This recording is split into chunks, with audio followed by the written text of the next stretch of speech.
Quay greetings. Quay is Algonquian for hello. Welcome to another video. Um, Today's video, we're going to follow up on Horace Butler because we really trying to really grasp what he is saying to us, and we want to take what we can use and what is significant, but we also have to spit out what is not significant, and question we have to question some of his assertions. So I'd like to share my screen.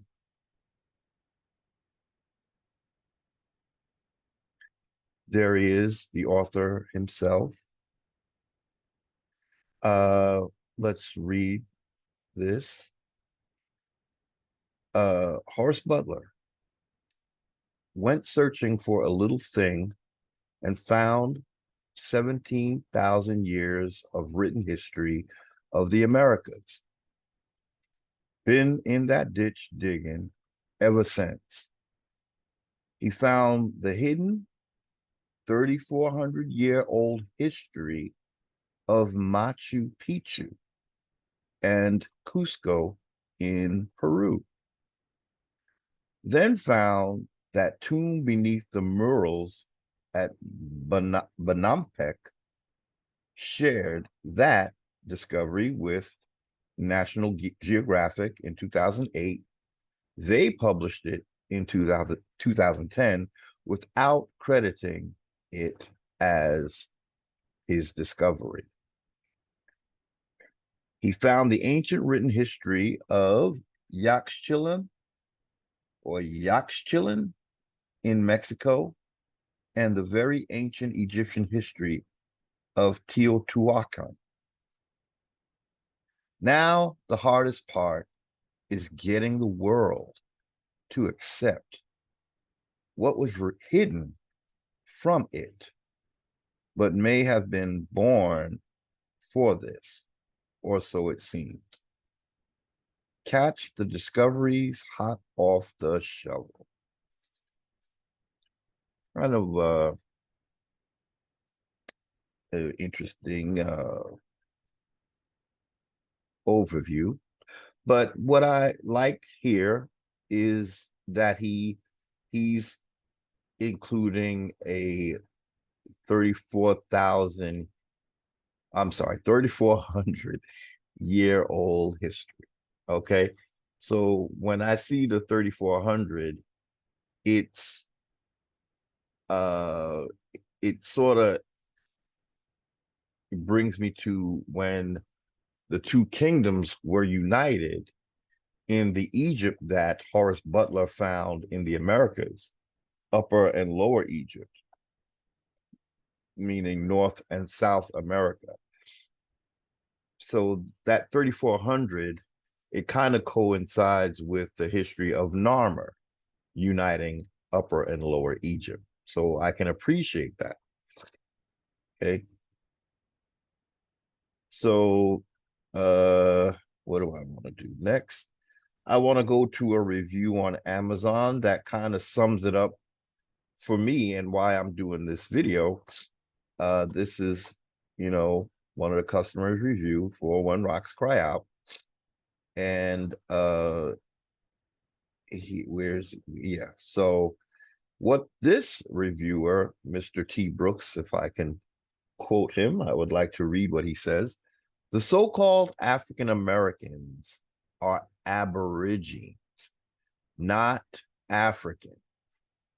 Okay, so he had the same problem with Horace Butler that I'm having, which is you're calling our history older and the oldest, if you really listen to what he's saying, but then you're still giving it away to Africa. So this reviewer says, one of the best books that I have ever read in my lifetime. I've been knowing about When Rocks Cry Out for quite some time, and I finally ordered it. The information is jaw-dropping, and I couldn't put it down. I had to finish it to see where Jerusalem is located in the Americas. I agree with everything the author says. I'm sorry, with everything the author says, with the exception of the so-called African Americans that were here in the Americas as being African. African Americans are not Africans. We actually descended from the Aboriginals of the Americas, which I like to just call the American Indians, as opposed to Aboriginal. So we actually descended from the American Indians of the Americas. So the Atlantic slave trade myth was exaggerated, and only a few thousand Africans were enslaved in the Americas. We were all lumped together as a ploy to exile us off our own land in the Americas. That's exactly what happened. King James figured out that if he dumped only a few Africans here, he could then proceed to call us all African, or we would go down in history from that point as being all from Africa. You know, there's a part in the Bible that talks about adding a little leaven into the dough or something to that effect. And I think this is what is going on here. You just put a little bit of trouble in the mix, and it like yeast, it grows and it expands. You know, so nonetheless, I can't wait for Horace Butler to continue his research further to come to the conclusion that the so-called African Americas, or African Americans he meant, are Aborigines or Aboriginal or Indigenous or American Indians. I highly recommend the book. It's a fascinating read. So I just want to really show I'm not the only one who does not understand why Horace Butler would go through so much trouble of basically saying civilization started in America to only give it back to Africa. That is the exact opposite of what we're being told about Africa. What he is saying is the exact opposite, and yet he's still going with the status quo narrative. So once again, we have the daunting task of breaking this down. You know, so we'll go to, where should we go to? Do we need to read another description? So this is another, you know, overview of the book. Let's read it. The #1 Dallas Morning News regional nonfiction. So this is not fiction, it's nonfiction. Bestseller now throws open its earth-shattering secrets for the entire world to see. Gripping from its opening page, When Rocks Cry Out pulls you into a real-life deadly chase that uncovers the forbidden histories of a 16th century friar who followed Columbus. So I kind of like this perspective because clearly we have someone who is of the Catholic Church mentioned here. I think his name is Sagahoon. Horace Butler talks about him. And so he comes with Columbus, but we have to understand what the mission is of the Catholic Church. Part of the mission is we don't want to let on the truth about why we've come to the Americas, you know? So this friar having forbidden history, we can't fully rely that he's going to tell us the truth. We can't rely on that. He's working for the church, just like Columbus basically is, but Columbus is also a product of the Moors, right? So we have these two elements coming to America, Moors and the Catholic Church. Okay. So as we can see, they're one entity. Okay. With a similar goal. Neither do the Moors wish to tell the full story, just as well as the Catholic Church is doing her best not to tell the full story. So this friar that has our forbidden histories, I don't know that we can trust what they're doing. I'm pretty sure we cannot. So this friar who followed Columbus into the Americas, this is the forbidden histories he has, uncovered ancient maps and writings, show the real ruins of 4 of the 7 ancient wonders of the world that were thought to have vanished from the earth. The secrets hidden within those wonders explode the very foundations of what we thought we knew about the world and where we had come from. So it sounds like it's questioning the out of Africa theory. The out of Africa theory is being shaken. Okay. The exploding the very foundation. Listed by Dallas community colleagues as a must read, When Rocks Cry Out ties together riddles from the Old Testament with ruins of abandoned cities that are thousands of years old and thousands of miles away from where we thought those cities would be in Africa, in Jerusalem, the Jerusalem that we know of. So he's saying that they're not there, but they're in the Americas, right? So that adds many years to America's history. That is making America come up as the first civilization on Earth. The exact opposite of what they teach us. They call America the New World. Clearly, it is the old world. Often reading like a page-turning novel, this could be one of the most important books written in the last 500 years.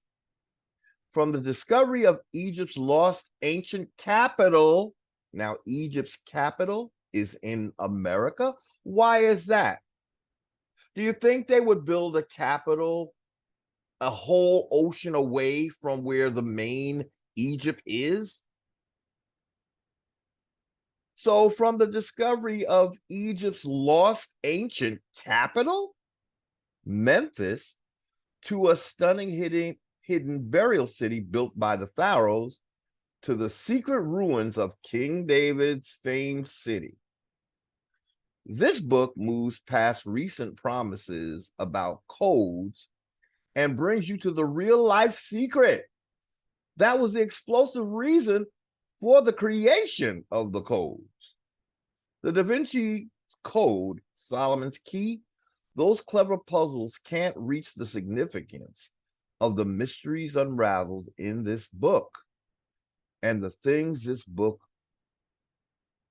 in this book are real. The things in this book are real. When Rocks Cry Out, it is a book for those who have reached a point in their life when they just want to know the truth. That would be me. Finally, we can trace where our blood has been and what our blood has done.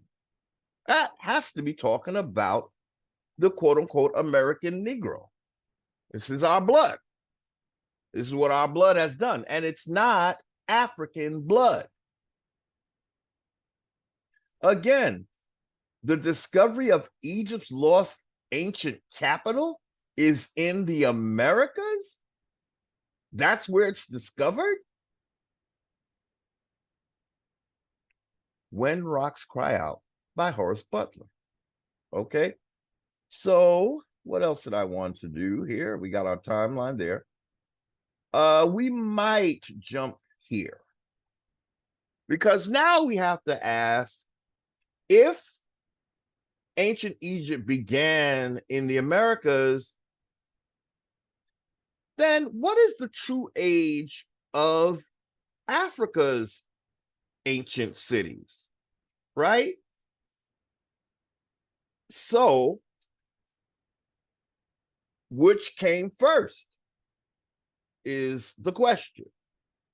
So we have to do a little survey of, oops, let's reload this. Reload. Because this was another take on this subject. So I might have to do that again. Okay, for other slide. Okay. Ancient African civilizations. So this is an overview, one overview. And okay, the history of modern day humans began in Africa. Well, we know that this is what's being challenged, right? Then it is no surprise that Africa was once home to several great ancient civilizations. This we are also questioning. But we do want to use this model. In other words, the history of modern day humans must have began in the Americas. And then it is no surprise that America was the first or the home to several great ancient civilizations. So you see how easily Africa grabs all of ancient history and no one questions it.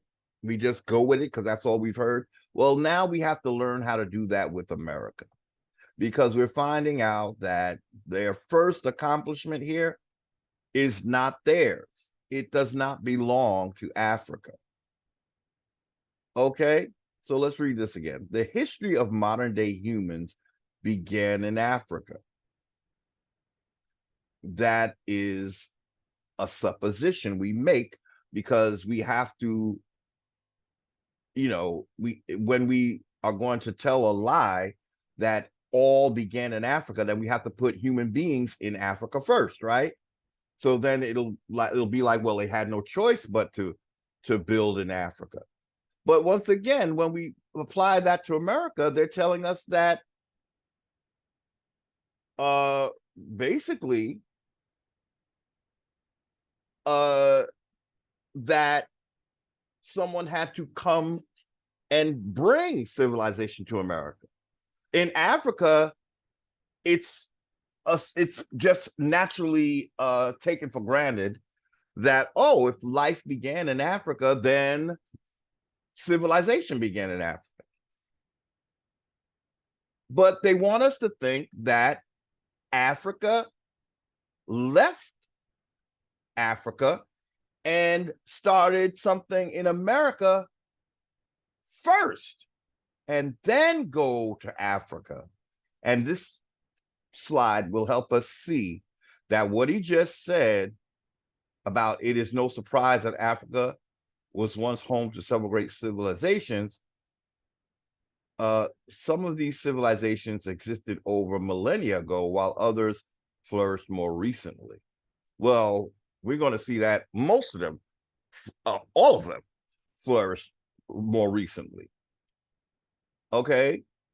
But again, I like the way he casually leads us to presume that because life began in Africa, then it is no surprise that Africa was a home to several great civilizations. But it is a surprise because what we're being told, even by Horace Butler, is that Africa forfeited their own land and they came to America to build their great civilization, right? So we can't make that assumption if we're going to go ahead and with a lie that they left Africa and built their first and biggest civilization in the Americas. Why can't we just give that credit to the American Indian where it belongs? Okay. I don't know if I need to read any of this because it's it's the big lead. It's the big lead into the lie. But what we want to do is go to Egypt. Now, we just read about 34 thousand, or I'm sorry, 3,400. This is significant. This is very significant because that number we saw over here, I believe. Yeah, we saw it right here. Right? So he's saying he found the hidden 3,400-year-old history of Machu Picchu and Cusco in Peru. That's America, right? So we must conclude that 3,400 right there, right? This is what he found in the Americas. So it doesn't belong in Africa. So this here, ancient Egypt, is arguably the most well-known of Africa's ancient civilizations. It began around 3,400 BCE in America. Let's look here again. Horace Butler went searching for a little thing and found a 17,000 years of written history of the Americas. He'd been in that ditch digging ever since. He found the hidden 3,400-year-old history of Machu Picchu and Cusco in Peru. He's talking about America. So this cannot be Africa's history, right? This is, they're given our history and our civilization is being given to Africa so that they continue to lie and say that they are the first. They are not the first. Okay? Now, all of this, what we're reading about Egypt, is taking place in the Americas. Okay, so let's read it. Continue. Originally, there were two Egyptian kingdoms. That was North and South America. One was Upper Egypt, which I believe that's South America, which was based in what is now Central and Southern Egypt along the Nile River. No, it's not along the Nile River.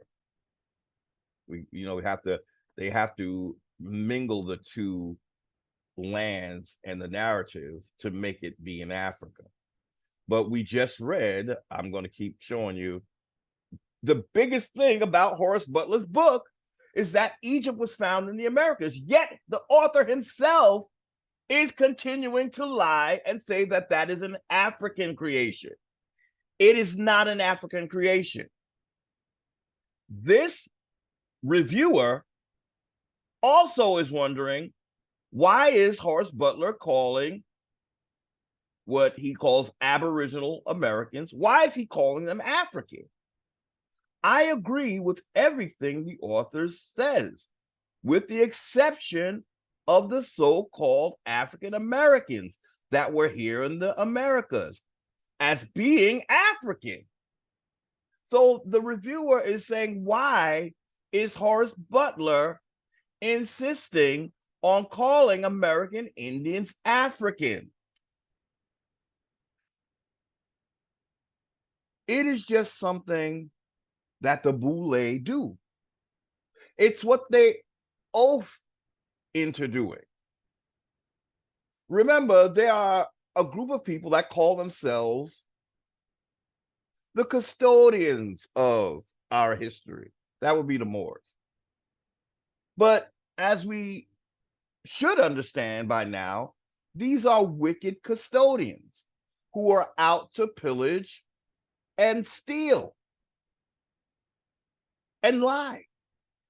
So if they are holding all your history, then they have a job to do with that history. They have to bend it and shape it into what they want it to be.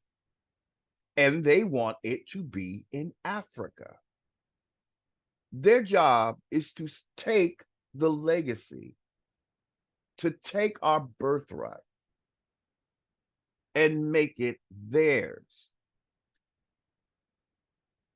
So let's continue because we want to get a timeline going.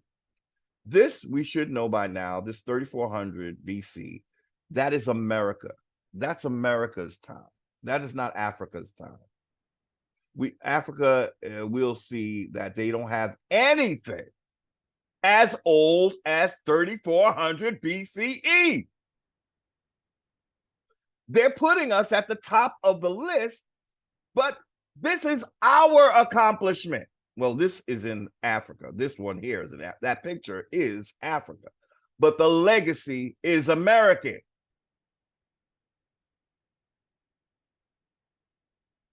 Okay. So please remember that 3400 BCE as we go down this list to look at ancient African civilizations, with America's being the first on their list. That's why they like to put African American together, because it's an upgrade for Africa, not the other way around. So we're not going to read the bullshit, okay? We're just going to look at the time. So for Egypt, we have an age of about 3400 BCE. This took place again in South America. The 3,400-year-old history of Machu Picchu and Cusco in Peru. And we're going to look at what Peru breaks down to. What deity are they talking about is hidden in the word Peru? Think Heru.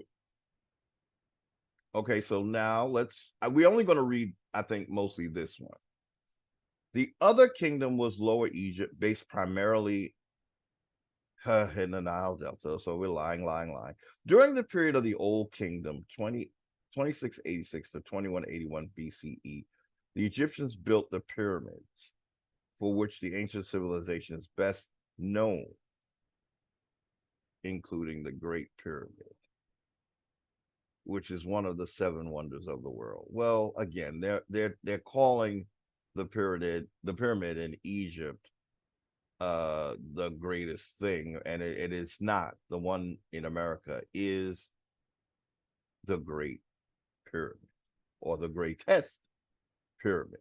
Okay, but nevertheless, we are going to go down this list and look at these ages. So our first ancient African civilization is actually American, and it has a date stamp of at least 3,400 BCE. Now, these two kingdoms were united about 3150 BC when Narmer united, but this is how old they were. So let's do the math, because we know BC is tricky. So let's get an idea of what this 3,400 is, okay? So 3,400 let's do this again. 3,400 minus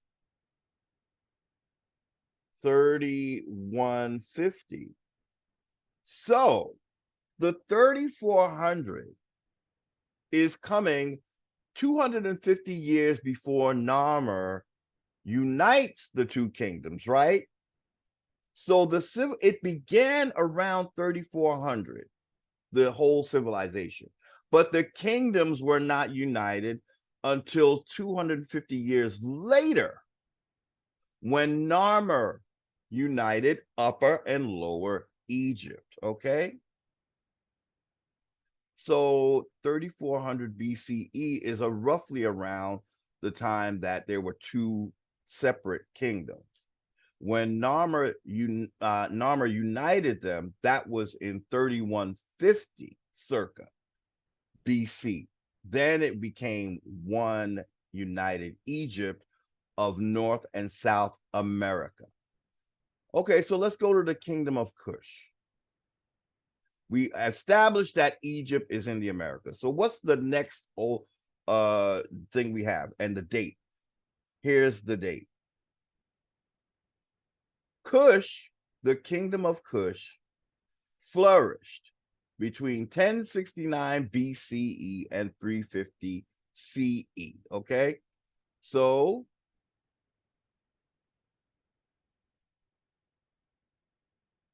let's try to put Kush 1069 BCE. Okay, Kush would go about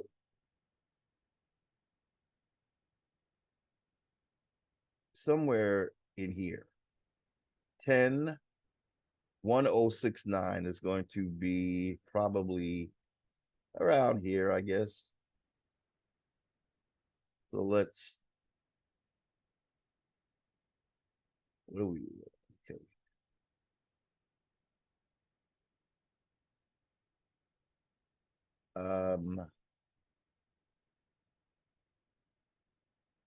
1069, let's say 1050 is here. So 1069 might be about here.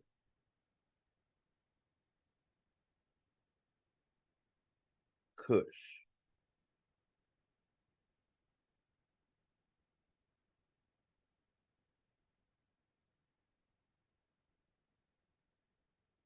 Ten 69 BC. That we should know that it's on the BC side, right? Because BC starts here and goes back, okay, this way. So the kingdom of Kush is 1069 BC. But we now know that our American Egypt started, we're going to give it the full range of 3400. That's even older than 3150. So, which is cool. So that just makes us that much older, 3400 BCE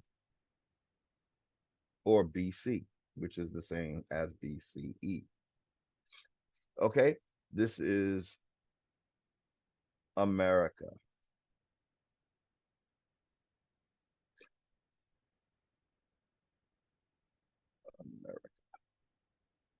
America is the old world, people. And if you don't get this from what we're going to look at, I don't know what else to show you. But we have to re-evaluate the lies we have been told. And we know that we've been lied to. And the lies seem to generate around these quote unquote African Americans. So if you're lying about me, you're going to lie about where I come from, right? Right. So this is America. America's history goes back to over 3,400 years because we have to include prehistoric. Prehistoric is before the kingdoms. And then the kingdoms get united in 31. Let's write 3150 right here, just so we'll have that reference. 3150 is when Narmer unites two kingdoms. Okay, and let's put Narmer. the first dynasty is by Narmer. The United Kingdom was first in America. That is the first kingdom. There were no kings anywhere else. They were not in Africa. As we see, Kush starts here. We go off the chart. Okay, we're off the chart. America is off the chart. So here's the first kingdom we're seeing listed. Let's go down the line. That was 1069, the kingdom of Kush. Again, the first one is in America, but they're erroneously linking it to Africa. Okay, so let's go to the next one is Punt. Let's highlight Punt. As well as we're gonna, why didn't I highlight Stick? Okay, we're going to maybe use, I guess, blue, I think, for it's the first kingdom of Kush. Well, it's the second one after our Egypt in America. The next one is Punt, and we're gonna go back to yellow. That's gonna be a lot of changing I'm gonna be doing. So Punt. What is the timeline for Punt? Now, Punt is going a little far back.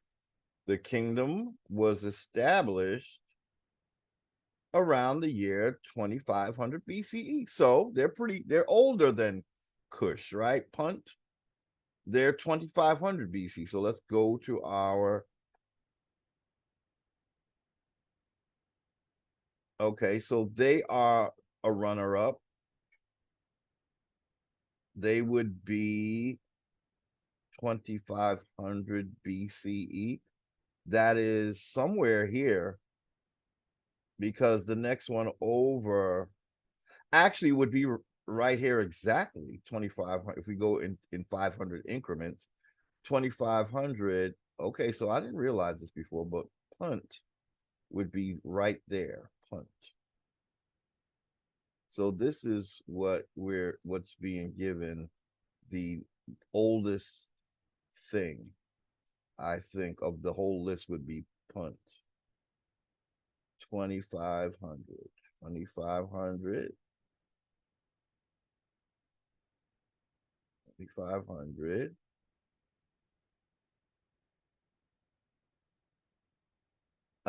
BC. We shouldn't have to write BC because we know this is the BC side of the timeline. So Punt, we have Punt at 1069 BC, Kush at 1069 BC, and Punt at 2500. They're right on this cusp here, right here. But again, we go to 3400. Okay. So that is like what? Let's do the math again. That's going to be about 1500 years or 1400 years. Let's do the math officially. In 3400, we have two kingdoms in America, minus 2500. So we're 900 years ahead of Africa. Okay, Punt is coming 900 years after we have two kingdoms in America. Africa is not this old ancient country that you are being told it is. Okay, let's go back. So 2500 BC, that's when they were established. Okay, they're pretty old, but not old enough. Okay, they're 900 years too late to be the first civilization. Okay, so next we have Carthage. I don't think I'm going to be highlighting the blues and the yellow. Let's just stick with the yellow. So Carthage is next. So what is the age of Carthage? So now they're getting a little jiggy, and they're going to say the 8th or 9th century BCE. Carthage began as a city-state in what is now Tunisia. So Carthage began around the 8th or 9th century BCE. So what was the 8th or 9th century? That would be around here, BC. That's 500. So here would be, let me see, 500. Yeah, 8 and 9 is right here next to 10,000. So it's the 900. So Carthage is around, if this is let's see, 500, this would be 550. It's gonna be close to here, basically. I believe is what we're doing. 9th century, okay. The 9th century, let's see. When was the 9th century? Let's just make it simple. When was the, let's see, well, we'll start with the 8th century BC. Well, what were the year? It was 800. So we were right. It would, so the 8th century would be 800. Okay, which is interesting. I thought it would be like 700, you know? So let's go 800. So 800, if this is 1,000, 800 is going to be somewhere over here, right? So this is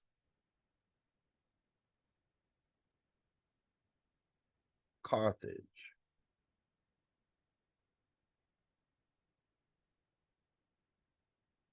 Carthage. Electronic writing is not the best. Carthage. Because here you're talking about your, more or less your Rome, right? Carthage. And that is, Carthage. Okay. Carthage is 800 BC. Let's BC. Okay. Oh, that doesn't look great, but there you have it. Okay, so let's say 800 is right there. Carthage.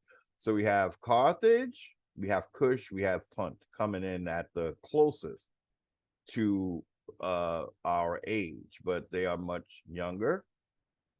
Okay. So let's go back. So Carthage, it was the 8th and 9th century. Okay. Axum. Okay. Okay. Yeah, I just was reading a little bit more about Carthage. Carthage grew into a far-flung seafaring empire, which controlled large parts of the coastal North Africa, the southern Iberian Peninsula, which is Spain, right? And all are part of the Mediterranean islands of Corsica, Sardinia, and Sicily. This is Moorish territory, okay? These are the Moors. They're the seafaring empire, okay? And so by the 3rd century, Carthaginian the Carthaginian Empire came into conflict with another great power, the Roman Empire, which led to the Punic Wars. As the Moors fighting each other for who's going to be the bigger dog. Same group, okay. And what is interesting, there was no Islam at this point, right? So this was infighting within the Christian world, right? Because by the time Rome is involved, it's a war, And I think it might have to do with Serapis becoming Jesus. If I was to try to guess what it was about. But the Carthaginian Empire comes into conflict with the Roman Empire. The only thing that came before Rome was Greece. And what they had was Serapis. So that's my guess. I'm not sure. But the what happened is the Romans turned Serapis into Jupiter and Zeus, which gave you Jesus. Okay. That's my guess on this. But let's keep moving. We want to go to Axum. Now, this is younger. The kingdom of Axum of Africa existed from the 4th century BC to the 10th century CE. So they were about here. Axum was about 1, 2, 3, 4, 5. Okay, about here. I think that's about 4th century. Axum, or the way they like to spell it, when it's with the Moors and all of that, is Axum. Okay, and that was 4th century. So let's be sure what our 4th century is. No shame in learning. When was the 4th century? That would have been when was the 4th century BC? That was 400 BCE. So we were right. It's 400, and it's about it's about, I guess, somewhere between here and here is 400. Okay, let's go. So 400 BC.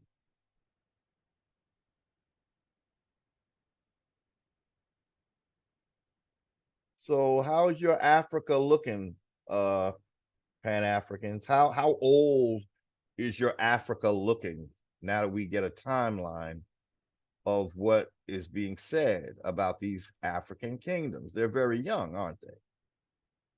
None of them have come up here yet, where America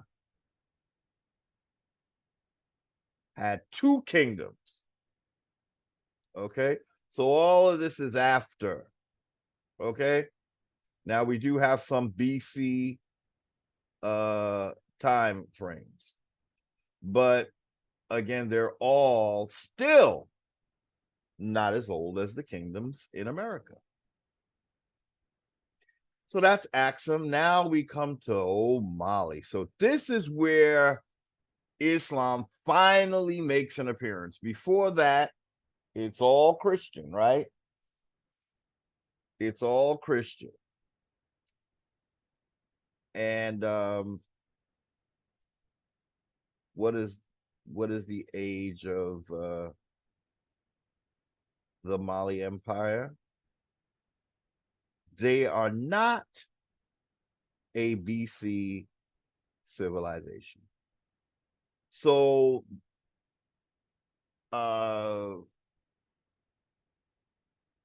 in reality, we don't have Islamic Moors until the 13th century, but Islam itself was not created until the 7th century BC. Okay, so the Mali Empire, now we're talking Islam. This is the first basically Islamic empire. All before that, we had versions of Christianity. Okay.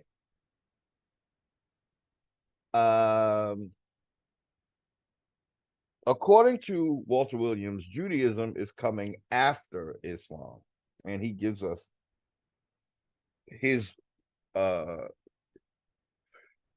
excuse me, he gives us his timeline for that in the historical origins of Islam, which I don't think we're going to look at tonight or today.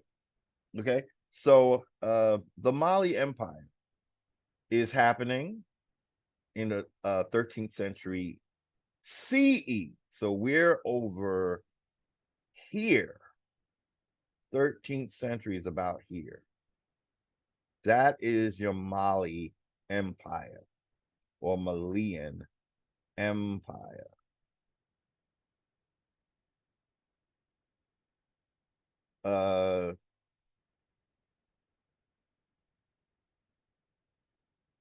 Mali and well, they were all empires. No, wait. The Catholic Church. It's only after the Catholic Church do we even use the term empire, I believe. I could be wrong because it had to do with emperors, and that is I forgot how it connects to the Roman Catholic Church. So Mali is 13th, what did we say? 13th century. And let's go here to find out what the 13th century CE, 13th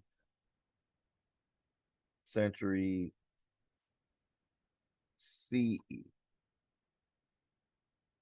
is what that that is what when okay what year? How about what year? What year was 13th century CE? The okay, so they're not. I believe it was the 1200s, right? Yeah, 1201 to 1209. You see this here? 13th century. Uh, okay. So those are 1200s. You see all the 12s? That's the 13th century. Uh, Interestingly, this is when the Mongols happen, right? The Mongol Empire was founded by Genghis Khan. So this is what happens in the 1200s or the 13th century. So we don't have Mongol. You know how they try to tell us Mongolians were in America first? How so? If they're only getting started, let's look at the Mongolian Empire.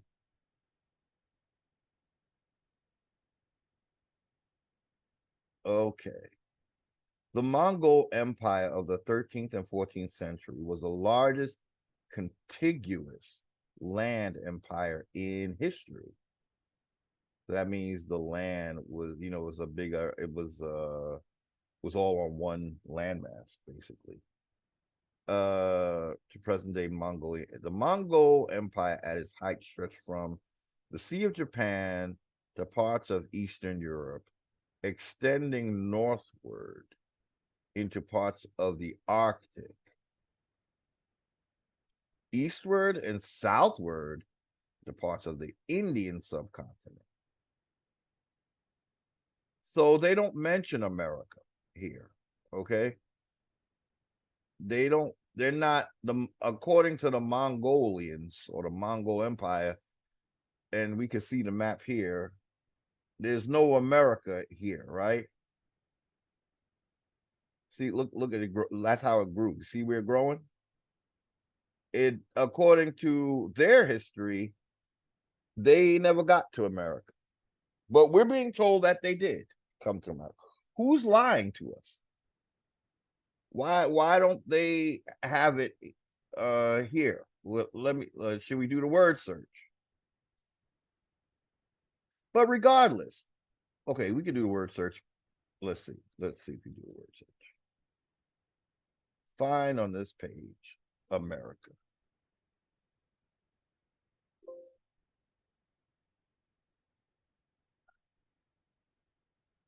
Okay, America. That's close, but it's not America. Okay. There is no America on this page. Okay. There is no America as being part of the Mongol Empire. So who were the Mongolians that came to America?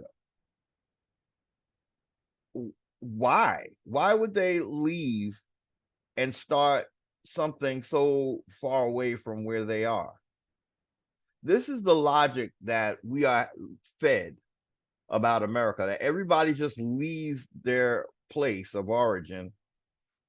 They didn't build anything. Okay, so because when we look at this this timeline, if we're going to say that Africans came to, well, the oldest Africans on this list are from Punt, right?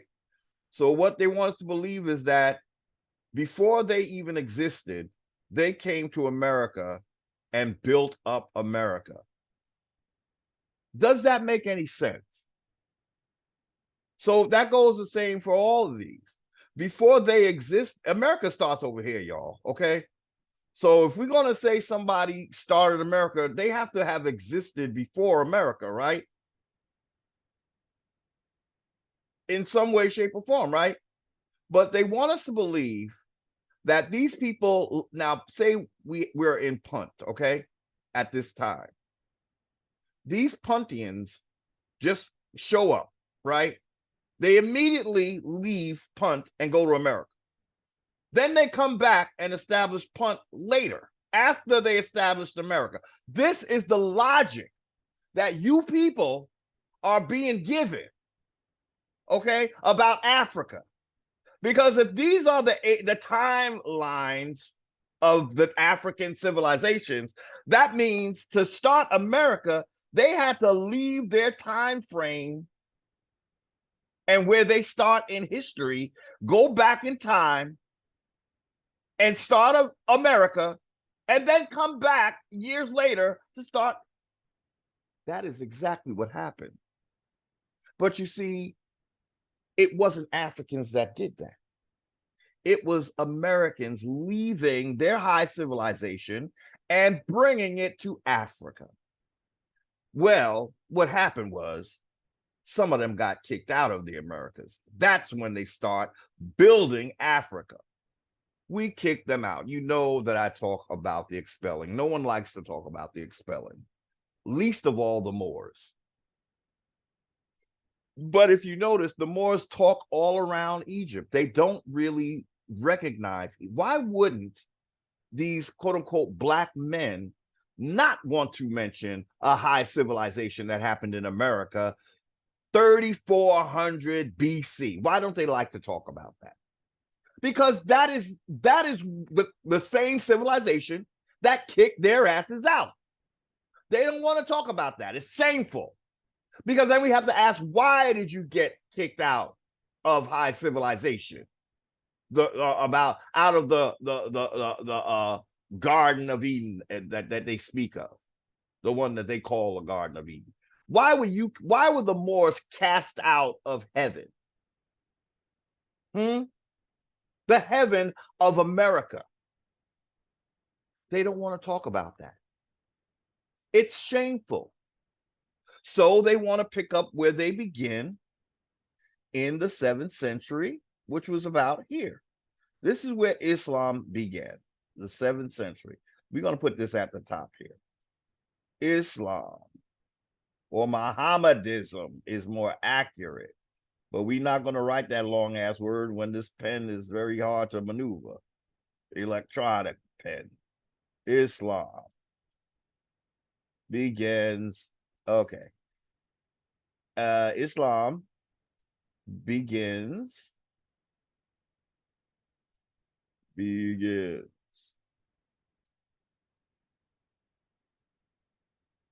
Ugh. Begins. 7th. Let's put about 610 to be accurate. 610. AD or AD? In this case, they're using AD. Well, it's the same as AC after well, I don't know. After I know the meaning. Okay, whatever. It's after BC era. Okay, so Islam officially begins in about 610, is what I recall. But we'll say 7th century to just make it, it's a 7th century. If in case that is not exactly correct, 7th century. So why do I write this? 7th century. I write this because the question is, why is Islam discounting all of this former quote unquote, if they're all about the black man and black this and blackity black and more means black, but you can't use the word black, but more means black. That's the better way to say it. If they're all about resurrecting the black man's greatness, why are you not going back here in America where it began?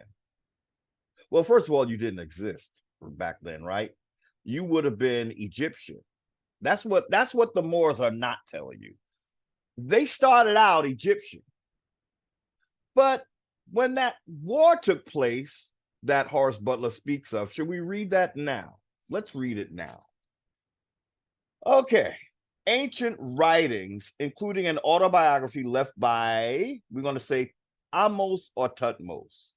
He says Moses because Horace Butler is still not quite ready to come completely clean with our history. But he says ancient writings, including an autobiography left by, I'm going to say Amoses or Tutmosis, explain that a civil war in Central and South America had forced, we're going to change this for the first time. We're going to say forced the Moors to flee from the Americans. Okay, he says the Egyptians. Well, because they disdain Egyptian history, we might as well use what they like to be called, right? They want to be called Moors because they don't want to have nothing to do with ancient Egypt because of this civil war that had forced the Egyptians, now turned Moors, to flee from the Americas. They escaped to the east side of Africa, which I would like to think would have been Morocco, but they're saying they escaped to the east side of Africa, where they built a second Egypt. A second Egypt. Okay, so this is what Horace Butler is saying. Okay, he's saying that some of these Egyptians now all of the Egyptians didn't leave America, which I should have pointed that out when I first started saying it. I'm not saying all the Egyptians were fled the Americas. No, it was a war amongst the Egyptians. Like in their book, they might call it a war in heaven. And so many got cast out. You see? So these Moors who were former Egyptians, but they don't like to talk about that because then they have to tell us that they were kicked out of Egypt. Why? Because they were changing our religious system. And our people were not having it. Now they get to Africa, and that's where they begin their monotheism, where they erase all the deities that we first knew and replace them with characters like Jesus, Muhammad, and so forth and so on. But then they go back and they try to act like they were here before even Mohammedanism began, which we saw that began in the 7th century right here, right? This is where Islam begins. Okay, and we might want to highlight this to be sure that we have no doubt how young this religion really is. And these people they talk all about history before they began, but they're not mentioning their true name as those expelled Egyptians. 7th century. Okay. So let's go back. So then let's go to, we got enough of the Mali Empire where they say Okay, so here, one more thing to say about the Mali Empire is that that's where Abu Bakari is coming from. So Abu Bakari is coming to us in the 1300s. So that was around the same time. But yeah, it's the Mali Empire, right? The 1300s, right? Okay, so if he's coming to America at this time, the 1300s, he's coming way late in our history as we start here at 3400, right? So did he bring civilization to America? No, Abu Bakari did not. It's very questionable that he came at all. But then they tell us they came with all these ships. You see, I realize the reason why they got to tell us so many ships because they really want to give us the impression that he populated. Like, in other words, we're led to believe that he came with over 2,500. Can you imagine that many ships? 2,500 ships. They want us to believe that an entire culture came to America. Even if you did, this is way late in our history. You're not bringing anything to us, okay? You're not bringing anything to us. You might be taking from us because we saw a picture of Mansa Musa looking, like it was a picture depicting him looking at a gold coin, like just mesmerized by gold. So it's like perhaps what you did was steal from us. Okay. Because they're saying the Mali Empire was the richest empire ever. Like, well, they're the ones who came to America, right? Is that why they're so rich? That's the only people that they're saying came to America next to Ramses III, who came in. We're gonna have to revisit that, but he came before the Abu Bakari is said to have come. Okay, here we go. In fact, at one point, the Mali Empire was thought to have produced 2/3 of the world's entire gold supply. Yeah, you came to America, and all of a sudden you were like the richest thing that ever happened to Africa.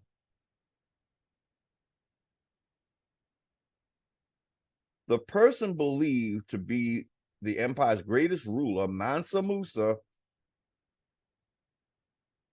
who ruled during the 14th century CE or Common Era, not BC, was so rich that his wealth is inconceivable, even by today's standard. Yeah, this is the Negro that is said to have come to America. So we might conclude that that is where your wealth is coming from. Under the rule of the Mali Empire, the city of Timbuktu, now located in present-day Mali, became a prominent center of learning in the Islamic world. Yeah.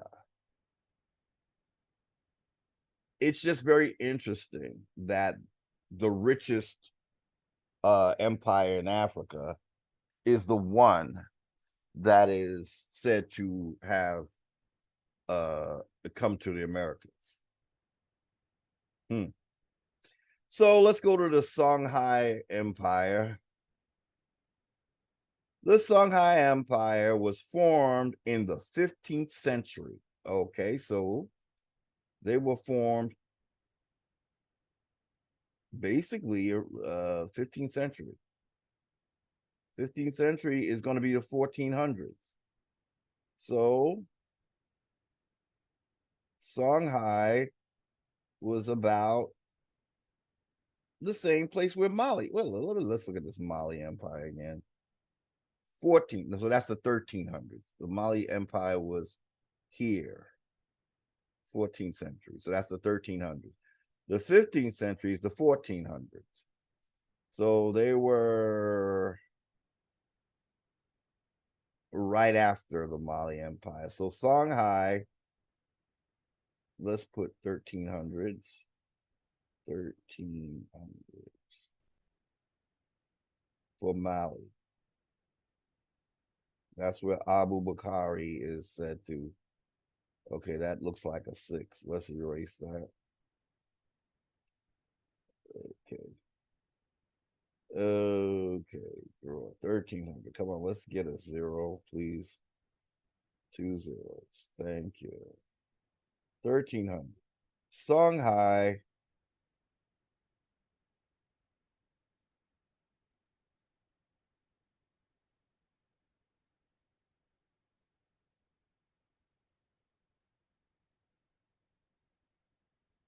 is 1400.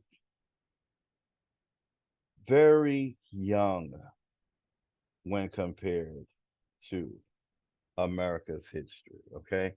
So we have the Mali Empire, and I'm guessing both of these were Islamic, you know.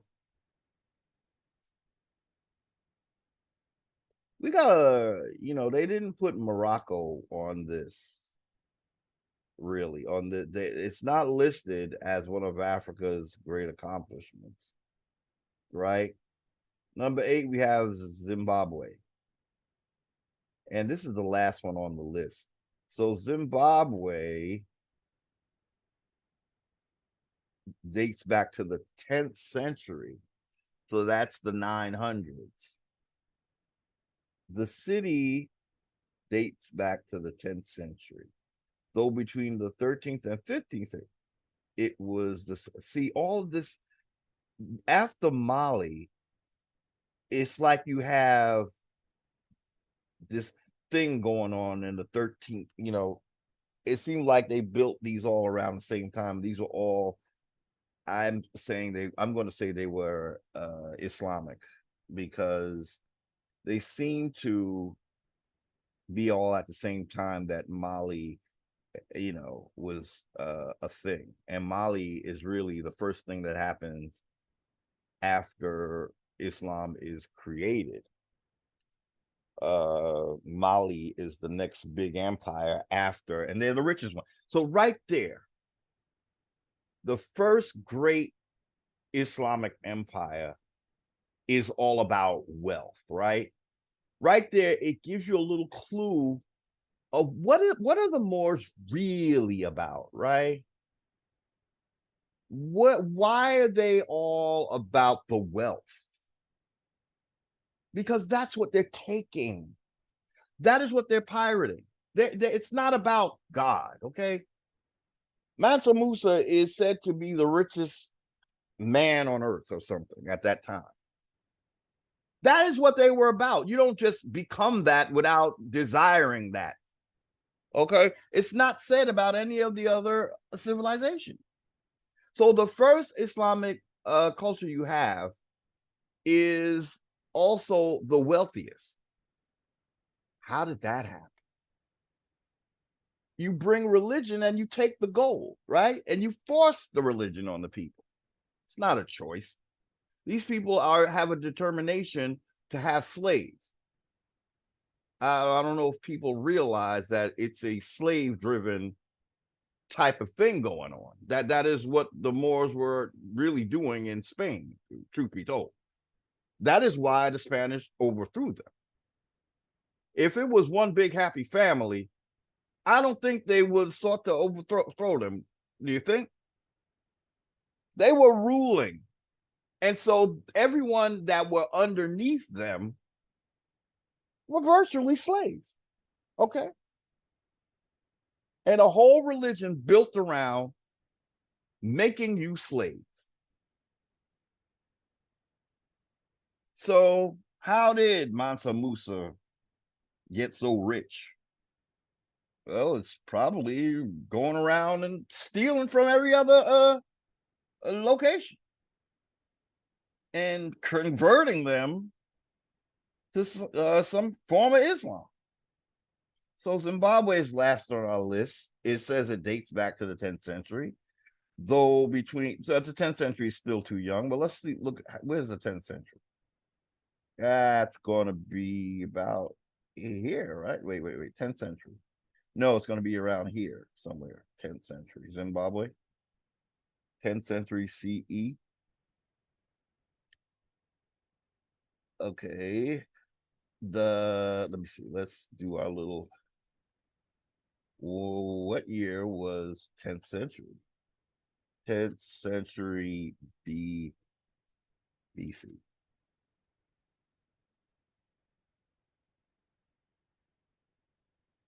$10,000. Okay, so that was a 10th century. Oh, wait a minute. I'm sorry. I should have said CE. I'm sorry. CE. My bad. When was it? What was the year? Okay, 901 to 1000. So it's about here. Zimbabwe. They're saying Zimbabwe. Let's started here, but it didn't flourish until basically Mali and Songhai.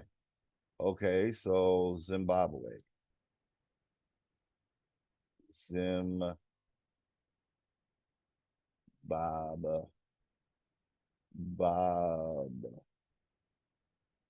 Way. Okay. Zimbabwe. That's 900. Should we write that somewhere? It's 900 to 1000 CE. So these are all young cultures, young civilizations. Okay. So we want to say Africa is and you could kind of see that this timeline is only meant to really include Africa and Europe, would you say? If America is all the way up here and we're starting with 2500, that's exactly where Punt begins, right? So we're starting, this whole timeline was meant to serve Africa, right? Because they don't want to talk about what's going on in America up here off the chart. So we have Punt here, and then all of this is where Africa starts to become a thing, and Rome is coming up after Africa and Greece, right? And also, well, we didn't do Asia, and I don't, we touched on Asia, the Mongolian Empire. And what did we find about the Mongolian Empire again? What was that? We did touch on the Mongolian Empire. Where is it? Okay, so their time. Let's just roughly get their time. We did say this already, but let's okay, so they're around the same. Here it is, right here, right? They're happening around the Mali Empire, right? It's all around the time that Islam, all of a sudden, Islam starts, and then these empires are popping up, right? In Mongolia. Is that why they like to tell us that Mongols were here first? The Moors? Because look at that. The 13th, the 13th and 14th centuries is when Islam is really popping off as like or getting the empire on, right? Pretty much everything is happening around the 13th and 14th century not BC, AC or AD. So all of a sudden, all of this is the Mongolian Empire, right? Genghis Khan, you got the Khan, the Mansa Musa, all happening sort of around the same time, because that's how the Moors are basically spreading their influence. So, but here it's the same thing we have going on. How do Mongolians go back in time before they existed as a thing and come to start the Americas, but they don't do shit here in the 13th and 14th century? So we might as well put this under. We're going to put this right here, the Mongols. Actually, we want to make a different color for that, okay? Because they really want us to, you know, no, it should be the same color. Why? Because it's the same basic group, you know. These is just another conquest of Islam, okay? So Mongolians, the Mongol Empire.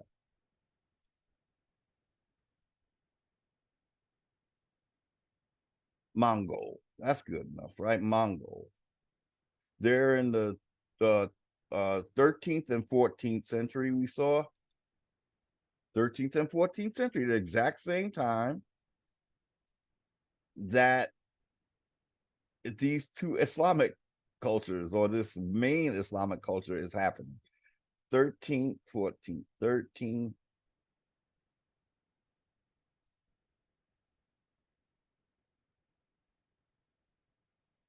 14th century CE, very young religion.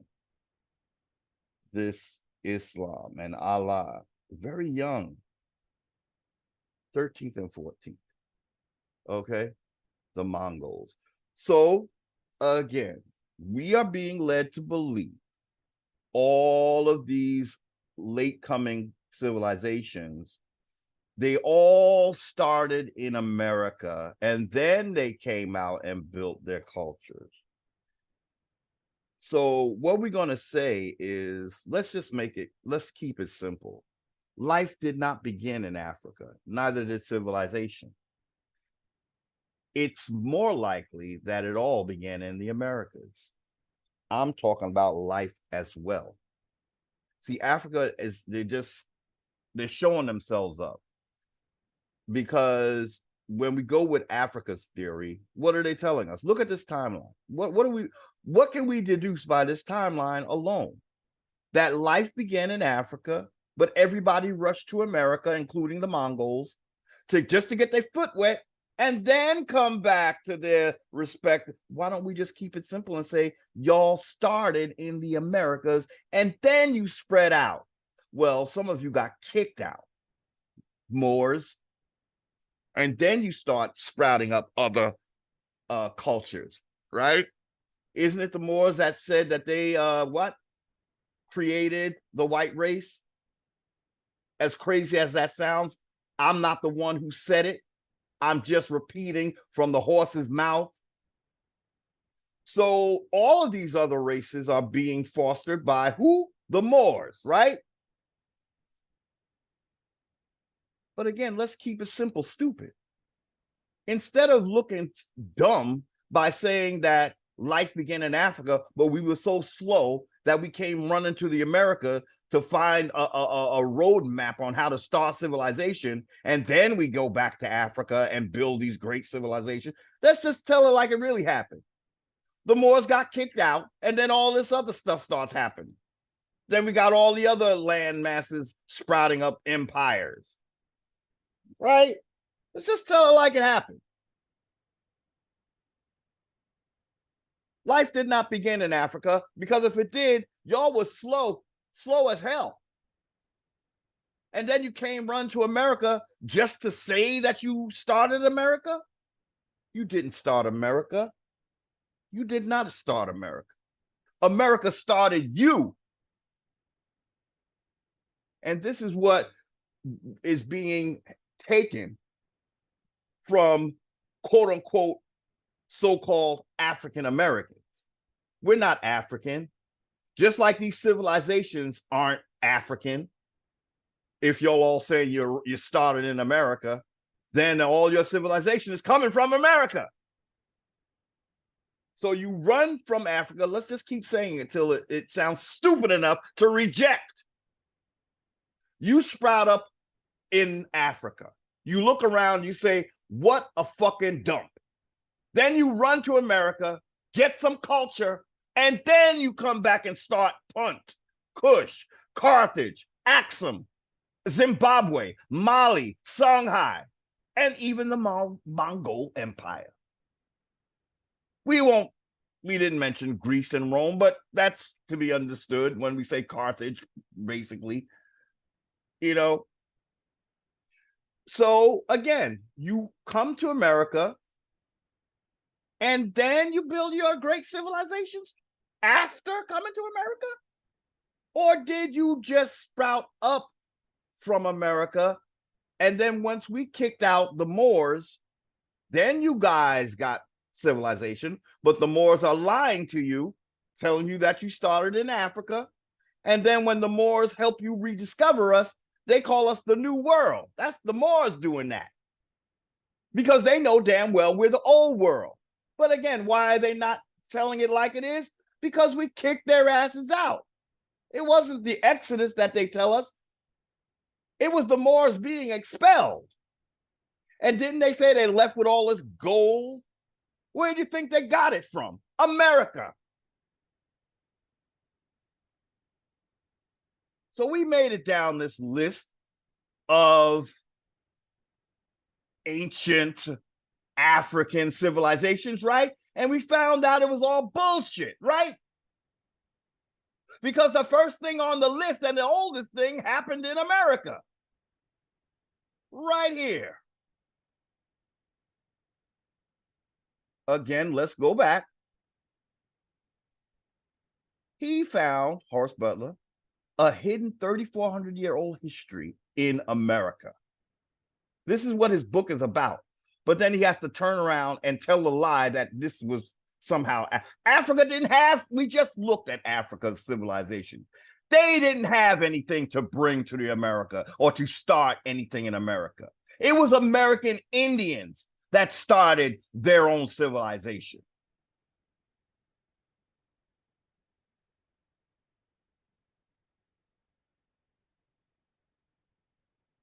What sense does it make? What we're being told by Horace Butler, because he can't admit the full truth for whatever reason, Boule all the way, shall we say, it makes us both look stupid. It makes Africans look stupid, and it makes Americans look stupid because you're lying about both of them. Why Africa looks stupid is because what the hell sense it make for you to run off your continent across a whole ocean and build a civilization there instead of on your own homeland? How stupid do you look? And then it makes Americans look stupid because what? We're just sitting here waiting for someone to civilize us? No, that's not what happened. So you by telling a lie, you punk both of us. Just tell the truth. I mean, look, I'm gonna thank the man for dropping at least one nugget while he misleads the world with the bullshit. The nugget is right here in this one his webpage or his page on Amazon. At least they're dropping the biggest thing that he's saying.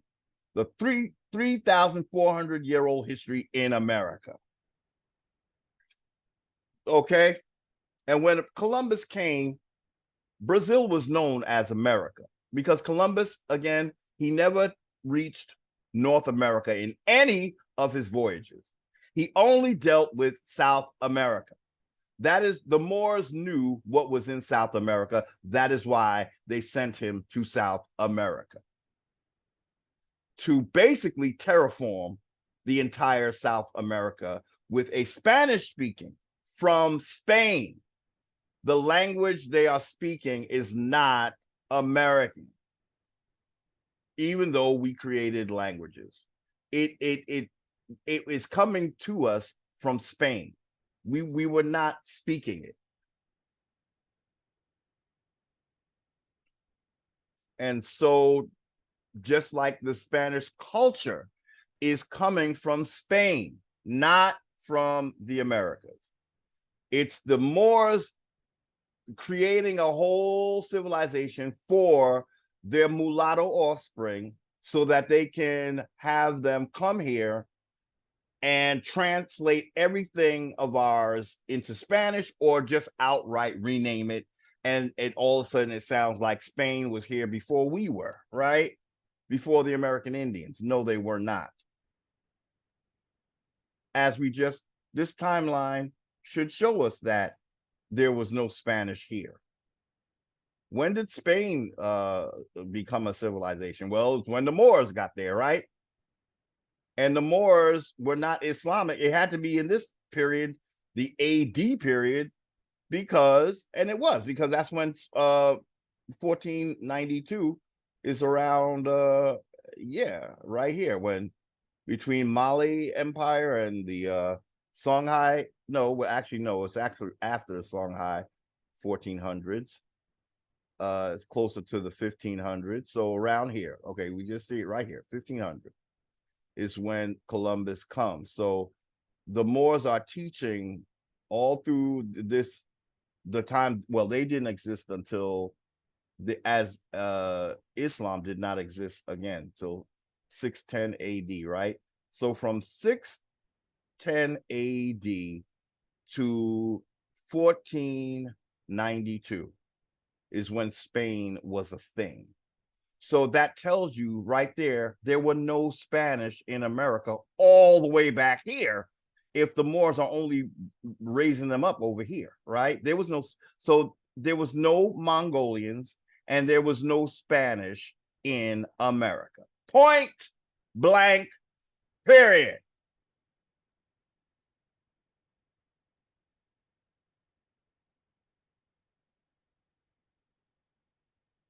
I don't even want to do the next slide, although I had another one.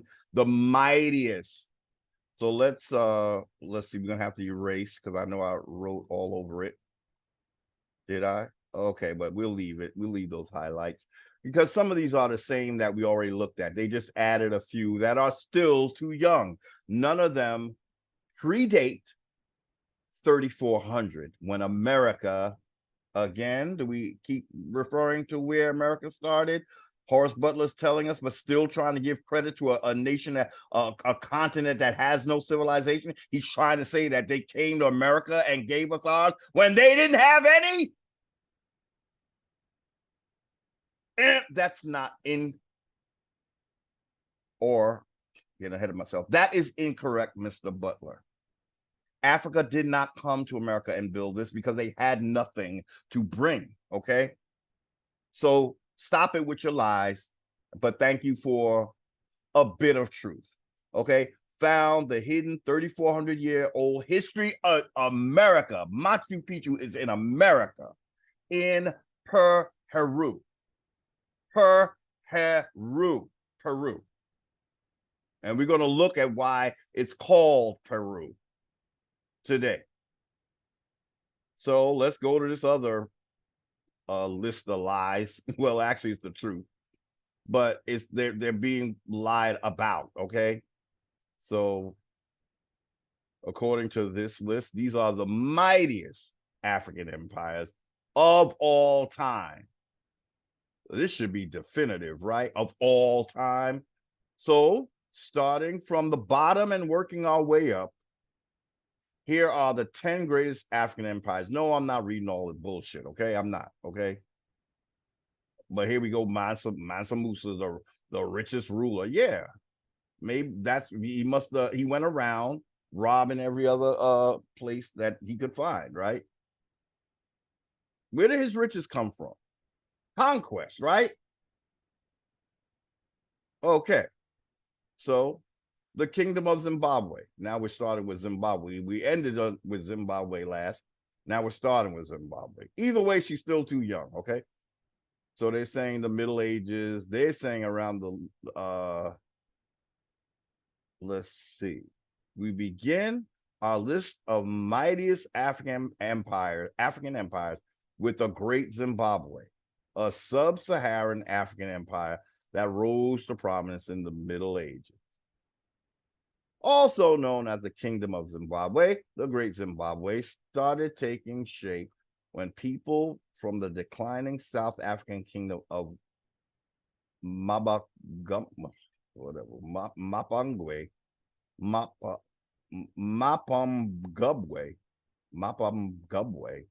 moved into the southeastern hills of present-day Zimbabwe around the 11th century CE. So let's look at the 11th century.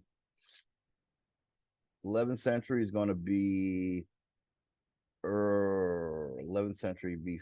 That's the 1000. So it's right here. Again, it's right on the 1000. 11th. That's a 1000 11th century. Okay, so that's when they given Zimbabwe here. Well, ours was near. We had, what is it, 900? I think we said or the eighth, yeah, it was 8th century. So let's write it because it's a little bit. Zimbabwe, the earliest we had was 8th century. 8th to the 9th, right? Okay. So that was the 700s and the 800s. 8th century is 700. But they're saying it's 10, they put Zimbabwe on this new list. They're saying it's smack here in the 1000 AD. Okay. Mightiest empire. Okay, so that's what they're saying. The Great Zimbabwe is said to have had its peak, have prospered from the 13th century to around when Mali became a big thing. That's when all these other empires are seeming to be great. I guess this is all that Mali had taken riches from. I don't know, including America. If we go with Abu Bakari, right? They saying Abu Bakari, maybe it was told in reverse. Maybe all those ships were bringing riches. Maybe those 2,500 ships took riches away from the Americas into Mali. How about that? Right? Because the Moors always knew what we were working with. It was the Europeans who didn't know. They didn't tell their sons, their mulatto children. They didn't tell them what was going on in America because they want to make it look like they were the greatest. You want to impress your mulatto son. You want to tell him, look, daddy's so great. Daddy's so powerful. Well, where are you from, daddy? Right here. I'm from right here. Well, what's that across the Atlantic? That's the that's the new world. They are uncivilized. Well, if we are, that's where the hell you came from, Moors. Right? If you tell the truth about your expelling. Nobody talks about the expelling. That you don't hear the Moors say shit about that. And it only makes sense. That was when Akhenaten started making monotheism. So what is Islam? It's monotheistic, right? So it's a product of what Akhenaten was creating. So that's what Islam does not want to admit. They don't want to admit that they were kicked out because it's shameful, right? Okay. And they don't want to talk about their beginnings. So they're reaching for a past history that they won't tell the truth about because they need that history. That is why it's so important to denationalize American Indians and terrorize us in America constantly. So we don't have a chance to just sit down and think about our history. We're too busy fighting off police brutality, being the lowest paid in the work world, the last hired, first fired, that whole thing, being followed in the freaking grocery store, getting the rough deals with the insurance companies, getting no loans at the banks, can't catch a taxi in the city, the whole setup. Why? Because the Moors, they feel like if we keep them oppressed, they will never look and realize who the fuck they are. And we'll go skip around the world lying about who we are. Why do I reject being a Moor? Well, number one, clearly they're too young. I said this several times. If you're going to give me my ancient greatness, well, let's make it ancient, for God's sake. Why do I want to run around with the baby and talk about I'm the biggest thing, I'm the best, I'm the oldest? No. So that's why I reject Moors, because they reject most of our history. Next, it's the blood on their hands. Yes. From those crusades. Murdering people to force them into being what? Islamic? I don't want that on my hands. I ain't gonna be no more. I don't care if you think it's just a description of our skin. That's not all it is. And I don't want to have any part of all that it is. I don't know who would want that legacy of Even to this day in Africa, it's not looking good for the darkies, okay? In these Islamic countries, it is the dark. First of all, it comes already with a caste system. Why is there a caste system in all of these ancient cultures? It's because the idea is those who would be the oldest bloodlines, we want them to be at the bottom everywhere, because we're trying to replace that old bloodline with our manufactured new genetically altered folks. So that's why the Moors or Islam, somewhere in there, they created a caste system. But where the lies fail, the caste system prevails. So what does that mean? That means no matter where you are, as long as you look like you have full blood, you're going to be oppressed. That's what the caste system does. It makes sure that those who would be the first on the land will be treated as the last. Okay? That is something that it can only be evident that this is a product of Islam or the Moors. It has to be evident. But the Moors know why that is needed. Because you can't have any of these darkies talking about they're the first and then tracing it back and finding out that the Moors are frauds. How are they frauds? Because they're lying about even where they come from. Why? Because they were expelled. They don't want to talk about being expelled or why they were expelled. Because they didn't start out monotheistic. Now, you want to talk about us being one? Well, let's tell the truth about that. Okay, granted, you did start out. We were a people. But what happened is you started denying the ancestors. What are the ancestors? What are deities? Deified ancestors. This Moorish monotheism began denying our ancestors. And this was not flying with the ancient Tamarians. We didn't want to discard our ancestors, but the Moors did want to, because they were creating a new world order where the younger people of Earth will dominate the bloodlines that the Moors come from. But the Moors have already, at this point, set themselves at the top of the food chain, because they are relying on that ancient history, but they're not telling us where it came from. But they know that they were the first thing because they were one of us at one point. Until they broke away, until they got greedy, until their priesthoods decided that why should we not have all the gold in the world, not just in America, but everywhere we go? You know, that is what this is shaping out to be. Okay? It's a form. This is where your ideas of a one world government are coming from. But it is at the expense of the most ancient traditions, because the most ancient traditions would have not approved of this new fandangled religion and this sin narrative. We did not believe that we were born in sin. That was the furthest thing from what we believe. Okay, so let's go down this list. Kingdom of Zimbabwe, we already saw that. So they're young, no need.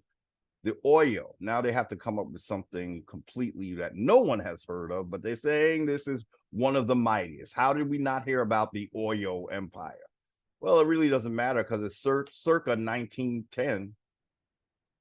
That's Oyo Empire peaked around the 17th century CE. Here's your CE era. Okay, this is not a BC thing. So they were here, 17th century. They were right before this 1980 Oyo. I've never heard of Oyo, but You got to grab whatever you can, right? This is way too young to be ancient, okay? But they're saying it was one of the mightiest. 17th century. All right, another youngin from Africa. How y'all feel about this youth? All this youth in Africa, huh? Pan-Africanists? Y'all want to go with the baby instead of the daddy? Y'all want to be the baby? Oh, okay. Then I'll be your baby daddy. All right. Because I'm not here for this, okay? I'm going back to the beginning.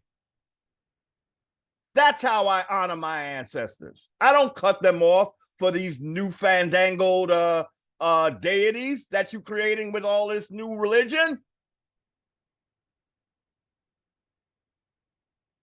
Oyo. I don't know. I've never heard of this. I don't know how it could be the mightiest, and none of us.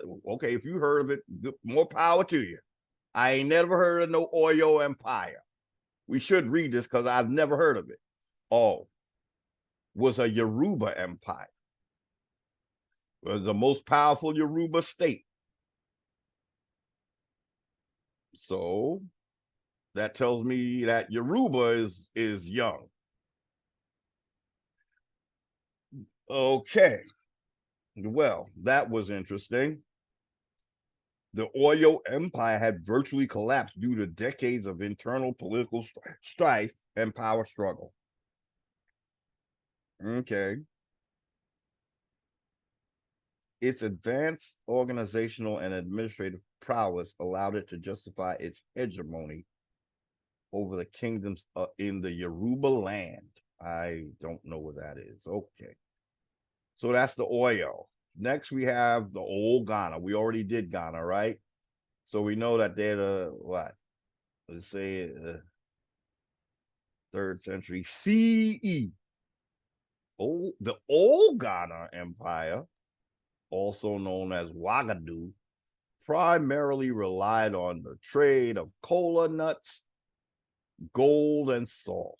Trading activities in the region was boosted following the introduction of camels in the 3rd century BC. Where did camels come from? I wonder where they got the camels from. But we already saw the age of the overtime. Okay. They kind of being funny with the timeline, but needless to say, 3rd century CE. Now, we didn't see them in the 3rd century, did we? But they're saying old Ghana. Actually, let me see. Oh God, I'm sorry, I'm getting them confused with the Mali. My bad. We didn't do Ghana. I apologize. So this we were doing Mali, but okay. Well, let's go with the 3rd century. That's around here. CE, 3rd century. Okay, this is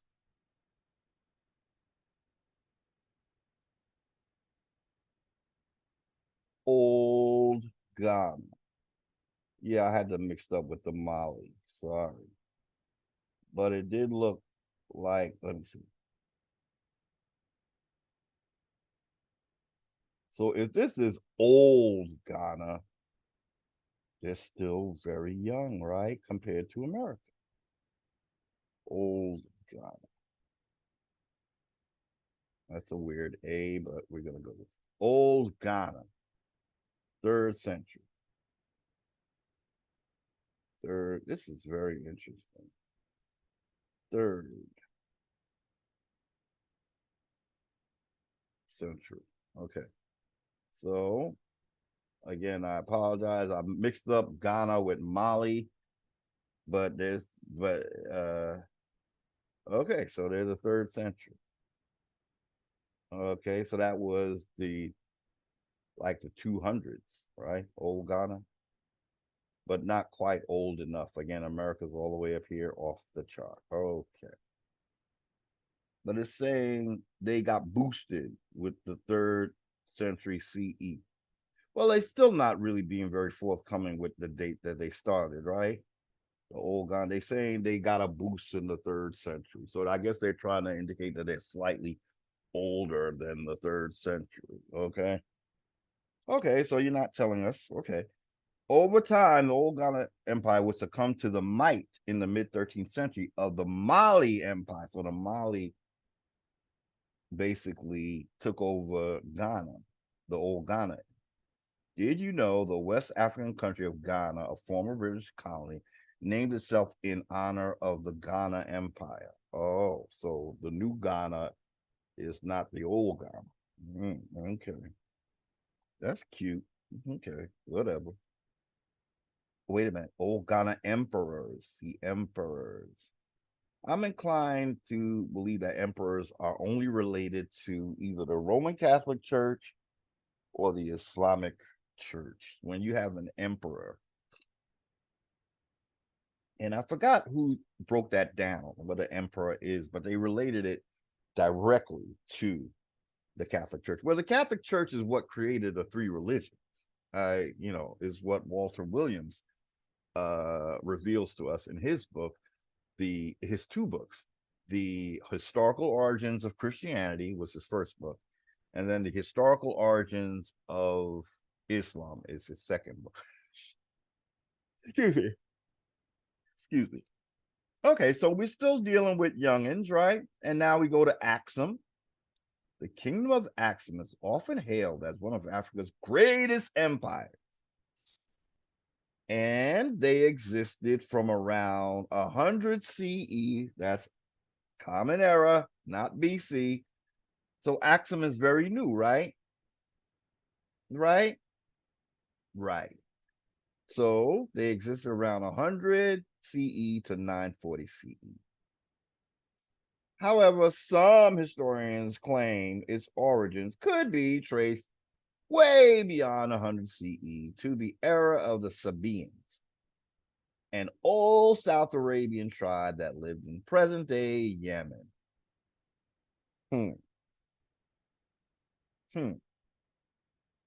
Okay, still too young. Okay, so Axum, they having it about 100. Let's see if we could find that on our 100 CE third. It's a little before the old Ghana, right? 100 CE. So if old Ghana is 200, then 100 be right around there. Okay, and what is this? So this is another date for Axum. See, now the first one said Axum began in 400 BC, but this one is saying Axum was actually 100 CE. So I'm going to put my money on 100 CE because I know how desperate they are to be old when they're the babies. Okay, so they like to be in this old time frame, but we just read that the mightiest Axum was 100 CE. Still way too young to be part of the uniting of Upper America and Lower America.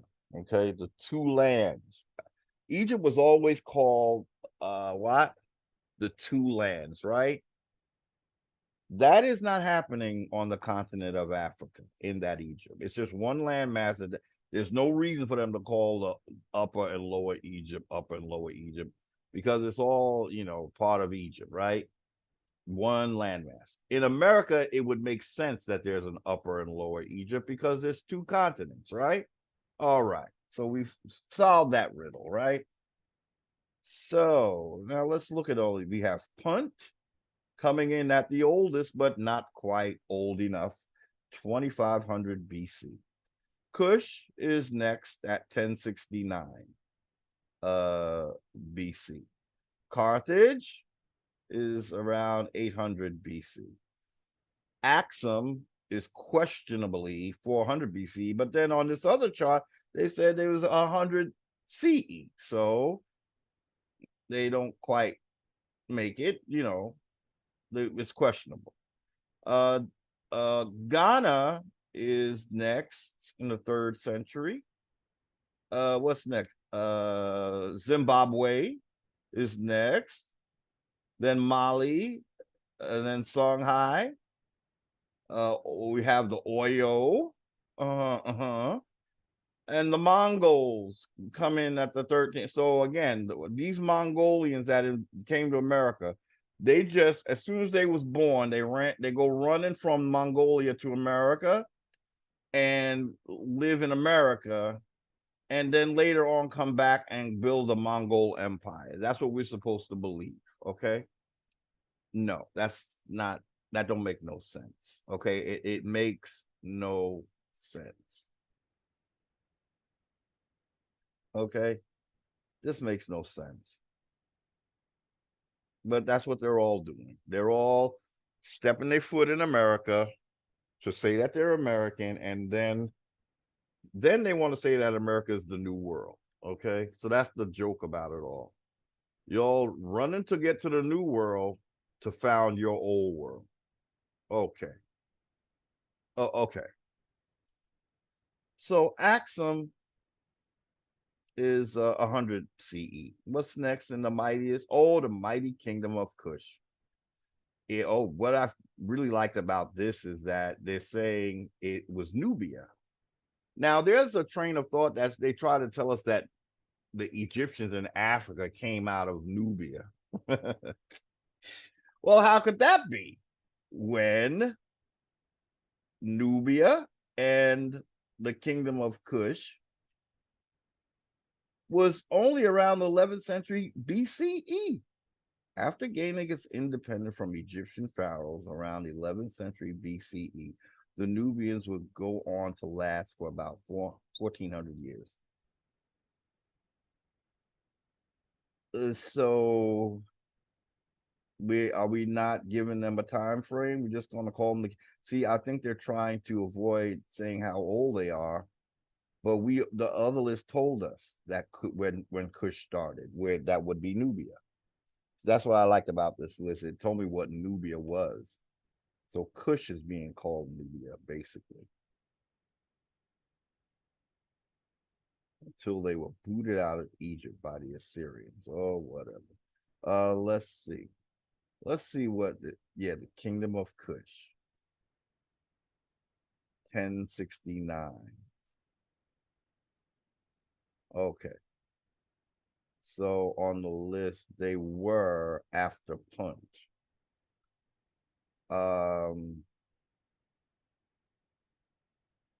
The expelling took place between these two. Okay, I should make another mark here because it is around here that we expelled the renegade Egyptians from ancient Tamari Egypt in America. So let's do a highlight. We'll make it a red one because that's, it was somewhere around let's just roughly say here.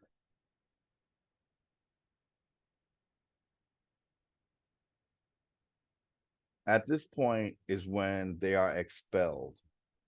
So Kush begins after the expelling. Now Punt, they're saying, was existence before that. It's neither here nor there. I mean, we're gonna call it Africa because they said it was in Africa, but still, they didn't have an Egypt in Africa at this point. The Egypt in Africa starts from this point forward. So that's why Egypt is called the oldest thing in Africa, but it started here on the continent of Africa after the 1550s BC. Okay. So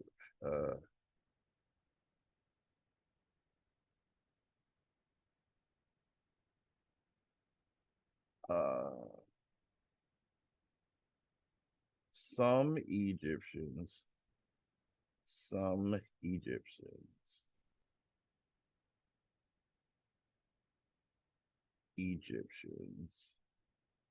or Tamarians I shouldn't say some because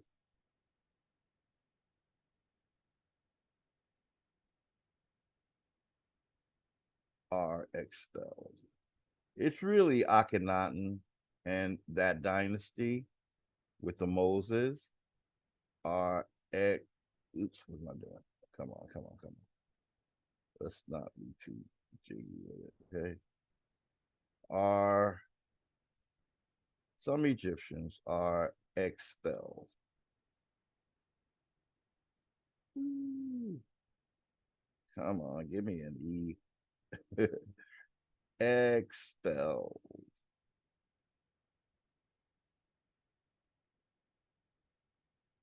Ugh, sorry, electronic writing is not the greatest. Expelled with Amen priesthood. Amen priest. And Akhenaten, we should say.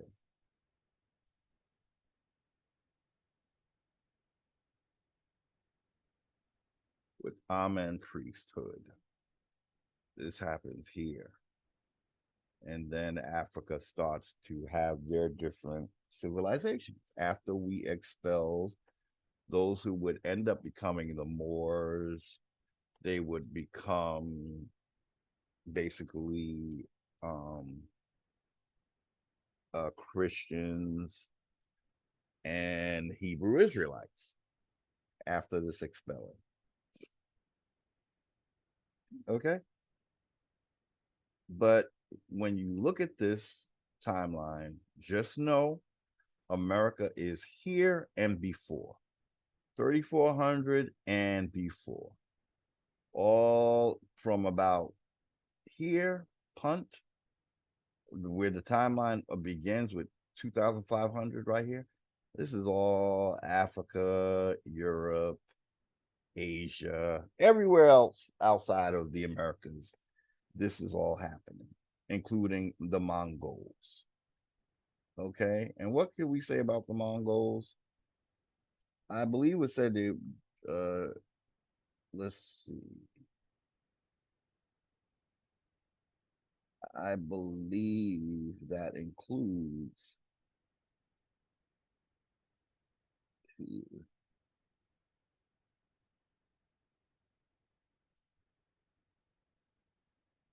okay. Mongolia and East Asia. Stretched from the Sea of Japan to parts of Eastern Europe, extending northward into parts of the Arctic, eastward and southward into Indian subcontinent. Attempted invasions of Southeast Asia and conquered Iranian plateau and westward as far as the Levant and Carpathian, uh, Carpathian Mountain. I want to see if it included not just Japan, but it looked like, yeah, the Sea of Japan. It's straight from the Sea of Japan, right? Maybe we should look at this.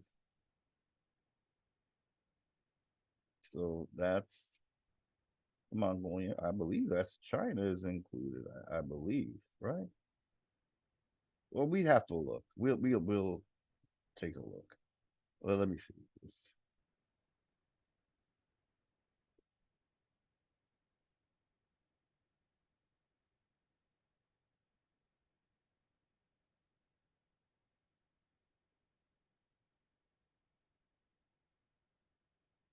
Hmm.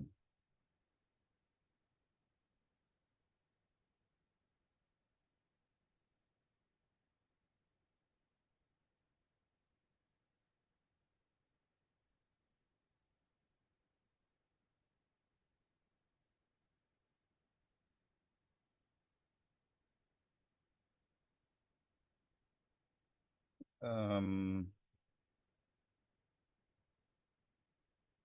Okay. They don't. They're not showing the names, but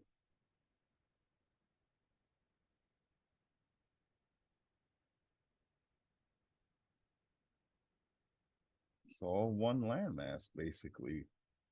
Japan, China. It looked like it's all, no, here's Japan, right? So China would be here somewhere. So Japan is a little farther east than wherever China is. There's Japan, so this has to be China, right? Here's Japan. So the Mongol dynasty surpassed China and went into Japan. Okay, that's what I think we saw.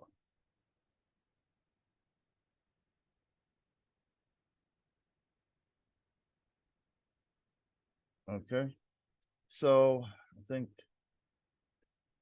let's go back.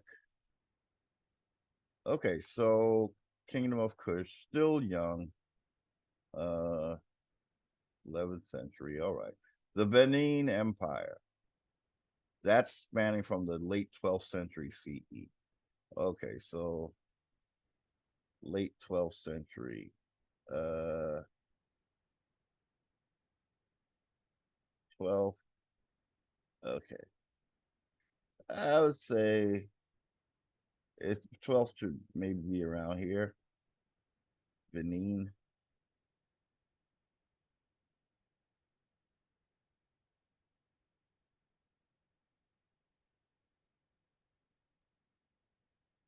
And that was 12th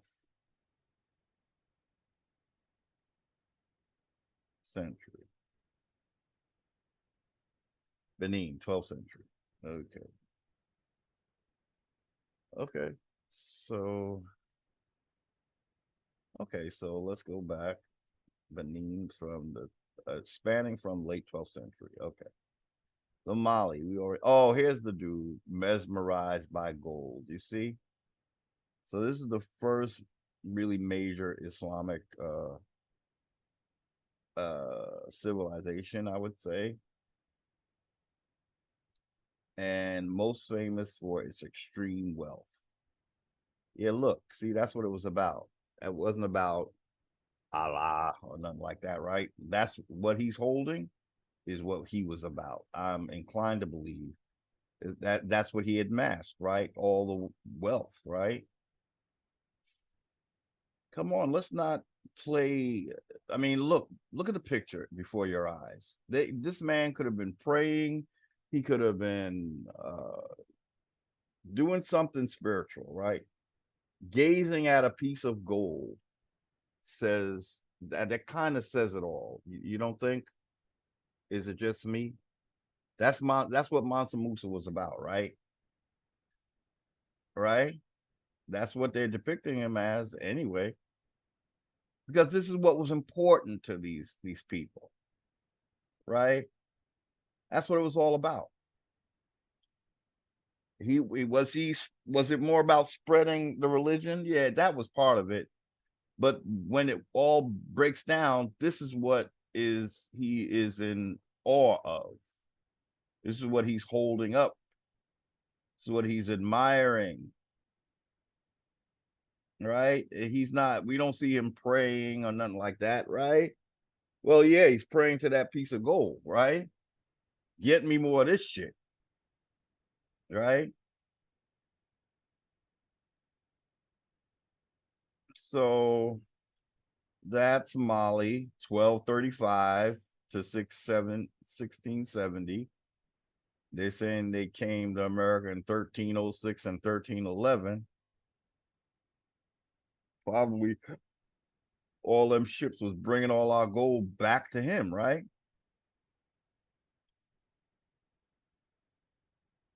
Mm-mm.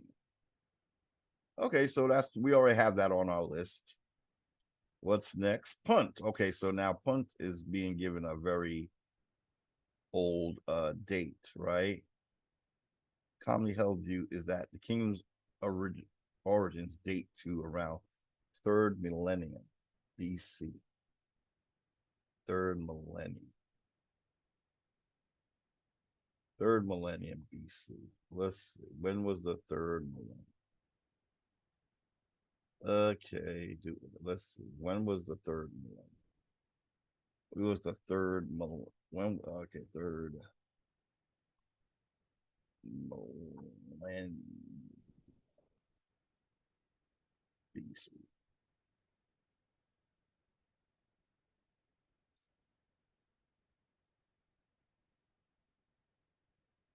When okay, when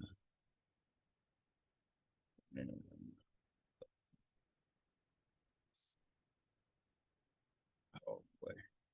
When was third millennium BC? Let's see, when was that third millennium?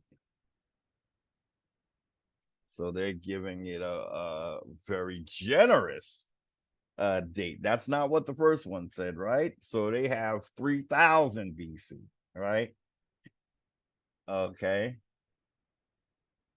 Uh it's old, but not 3400, which is older.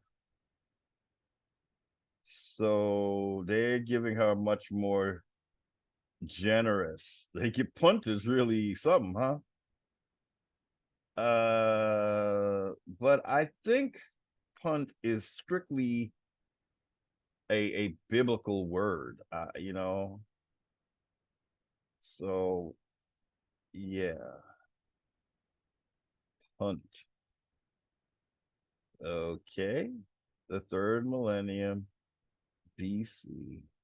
Now there was no Egypt in Africa at this point. If we go with Horace Butler's book, so punt is, well, I guess Africa big deal or oldest deal is punt, but still not older than America.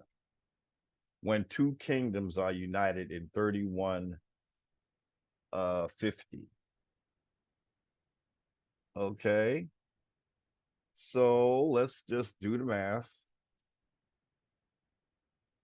3150. It's 150 years, I believe. 31. Okay, the different, yeah. I'm not great at math, but 3150. Oh, let's do 34. 34. Uh, so 400 years, right? Between America and Africa's oldest civilization, with America's being oldest. If we go with this date, which seems to not be what the first list said how old punt was, right? So this is a more generous leaning for toward Africa.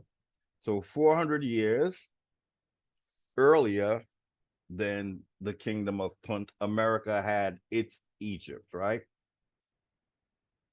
Okay. So let's go with 3150. 3150 minus. So it was 150 years before this that Narmer united the two kingdoms. 150 years before this alleged date for the kingdom of Punt. Yeah. So let's see. The commonly held view is that the kingdom's origins date to around third millennium BCE. Punt was located, some scholars suggesting, present day Somalia, Ethiopia, and southeast Egypt. Well, there was no Egypt in Africa at this time, right? They got expelled around 15 after 1530 something BC. So this is 3000 BC. That's like 1500 years before there's an Egypt in Africa, because the first Egypt is in America. That's what Horace Butler's telling us. Okay. Okay. So here we're getting a old. Let's look at the original date of punt or whatever. Let's go. Okay, so in our first, they gave it 2500. It was established. The kingdom was established 2500 BCE, but now they've just added another 500 years and saying it goes back to 3000. I kind of want to go with this because I know that the idea is to make Africa old. So we want to go against that narrative and just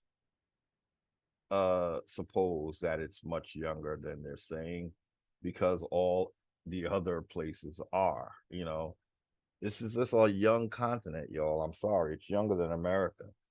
That's why we're saying that America is the true old world, because look how old Africa is. Look, I mean, just feast on it yourself. Okay, that's all Africa. All her great and mighty kingdoms are all in. We just put it on this chart, right? And it's all coming after America. Okay. So, Kingdom of Punt, they saying it's third millennium. Okay, whatever. Carthage. Well, this is going back to the 8th and 9th century, which is like 700 C. Wait a minute. They saying BC. Okay. Okay. Carthage is from 8th century or 9th century BCE. Okay, let's see. Carthage. Okay, that's about right, because we have Carthage around 800 BC right here. So that's right. Okay, so that's right. Yeah. That would be correct. So according to, oh, wait. Okay, so next, Songhai. We already did Songhai. And one of my versions of this video, I said that pyramid looks like it has the corona spike proteins on it. We don't want that in here in America, right? So Songhai, okay, from the 10th century. Okay, CE, young. And that is our list of the 10 mightiest empires, Punt being the oldest that they can find on both lists, Punt.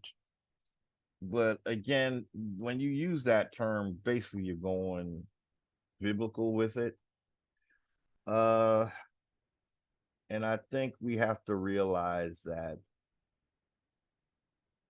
the narrative of the Bible more or less gives credence to an older Africa, which we just debunked that Africa is older than America. So we can safely say that if Africa is known to be oldest, then anything after Africa can't be older than Africa, right? Like Mongolia, China, Japan, right? Because that's why we're doing Africa, because that's the big dog we have to deal with. That's the one that's trying to take our legacy. So that's the one we have to worry about, because Africa is trying to say that we are one and the same. Not exactly.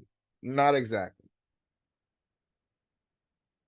Because you're lying about your Egypt. You're not telling us the truth. Brothers don't lie to each other, right? And as I said in one of my videos, if we are one and the same, it wouldn't matter that Egypt started in the Americas, right?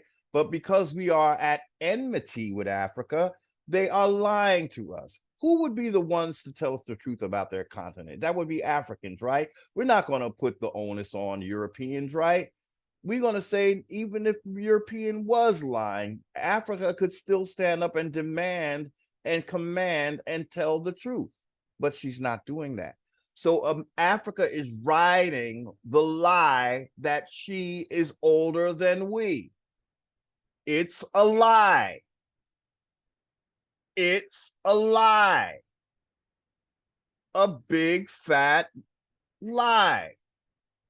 But Africa's not telling us that. So what does that tell us about how Africa feels about America and American Indians? It's a jealousy going on, you would say, wouldn't you? I would. because you don't like the fact that your Egypt is not the first Egypt. So you like the world believing that everything started in your continent. But if they look at this timeline, they're going to have to wonder, well, who the hell made up that lie?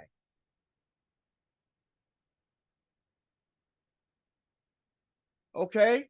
And that is what we really wanted to do today with this video, to show that the oldest dog in the world is actually younger than the true old dog in the house. Okay? Woof, woof. Okay? That Africa is the daddy baby. Okay?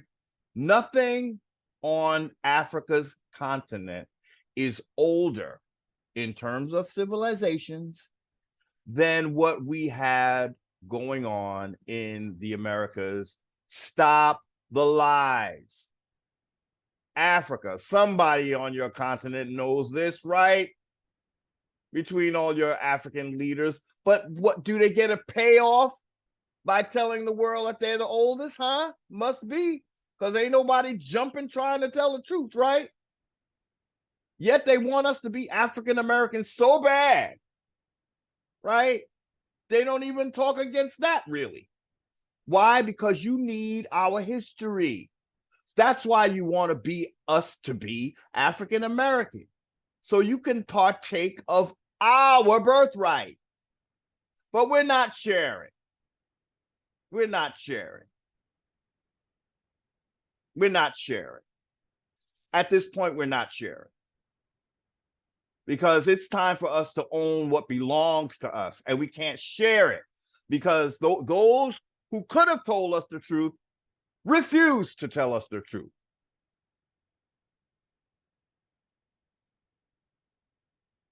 Just coasting on a big lie. And they got all the other nations thinking that they are older than us and you're older than us, and everybody's just, America's just the baby. No, no. And what does that tell us about our religion? If we are the oldest thing on earth, what does that tell you about a religion that includes copper-colored deities that look like that? On that note, we want to break down Heru. Horus is the Greek version of his name, which is Heru. That's his American Tamarian name, okay? So how does that break down? Let's go right here. So the prefix per is the hieroglyph for house, okay? There it is right there. This is it right here. It's like, looks like a floor plan because it's denoting a house, right? Per combined with an associated personal name, god, or location becomes the house of. So if we take per and put it in front of this deity's name, which is Heru, that would look like this. Per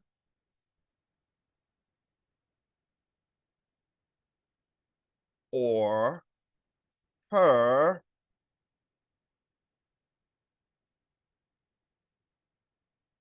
plus Heru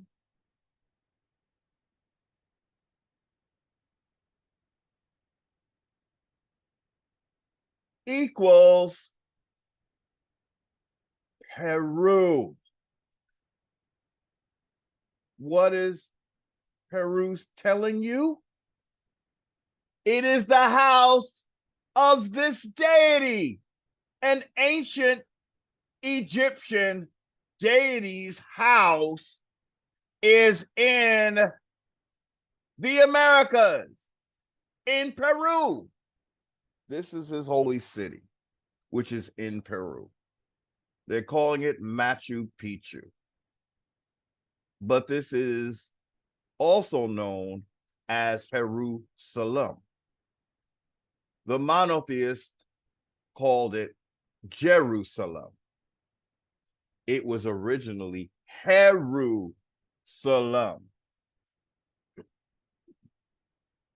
Okay? Salam is that, what does that mean? Peace? Heru's peace? I gotta look what salam means. But needless to say, Per plus Heru equals Peru.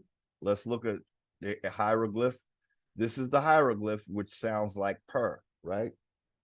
So again, Per or P-R or P-E-R is the hieroglyph. We used hieroglyphs in the Americas. That's where they originated. Okay? Per is the hieroglyph for house. This is what it looks like, right over here. This is what it looks like. It is the hieroglyph for the word house. Per combined with an associated personal name, god, like Heru, or location becomes the house of. So we're going to look at some examples of that. Per Atum is house of Atum. Per Bast is another god or goddess, house of Bast. Per Jet, a type of early Egyptian tomb. Okay, so I don't know why I highlighted that one, but okay. Per Hedge is house of silver. Per Nebu is a house of gold. So those are examples where per is showing you the house of, okay? And when we put it in front of the deity like this, it becomes this landmass. So why is there a place in the Americas named after an Egyptian deity that no one talks about, by the way? There's not a lot of talk about Heru. Why? Because he is the god that fought for our legacy in our ancient Tamarian spiritual system. He fights the forces of his wicked uncle called Set to win our legacy. So what happens? Set wants to be the king of Tamari or Egypt, but he can't be because there is a rightful heir, which is the son of the king. Basically, you could call the American male Negro the son of a king, right? So this is our legacy. This is our birthright as American Indians. If we go back to ancient times, I'm talking about circa 3400, right? That we just looked at. That is the earliest known civilization on the planet. We debunked Samaria, right? Well, let's do it one more time because sometimes we forget how we debunked Samaria. Okay. This is an article from the Journal of Creation. There's volume 31, issue 4 from December 2017, pages 61 to 67. This is creation.com. So this is actually a biblical point of view, right? And so the name of this article is Perspectives on Ancient Chronology and the Old Testament, part 1. So in this and a subsequent article, I outline first the conventional schemes of ancient chronology for both Egypt and Mesopotamia, or Sumeria, to serve as starting points for discussion and revision. Then I offer some preliminary observations in regard to correlations of scriptural clues with ancient history and chronology. Okay, so let's go down. We're going to go down to the meat and bones. what is she saying? She's saying, like we found out, early dynastic period of ancient Tameri. Now we're talking about Upper and Lower America. North and South America had a kingdom that started in 3150. Okay, that's the dynasty period. That's the first kingdom on the face of the planet. Okay, in America, Narmer. Here he is. Narmer, Dynasty 1. Narmer. Anything coming after him is based on his throne, okay? I'm talking about anywhere on the globe, okay? This is where the seat of the monarchy began. If it's a legitimate monarchy, it relates back to this kingdom, this dynasty. The first dynasty. Okay?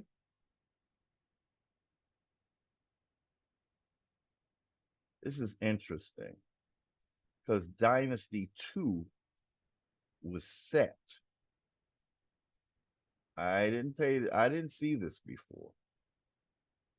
But this would be actually where we are. If he's under Set, that means he's going with the uncle.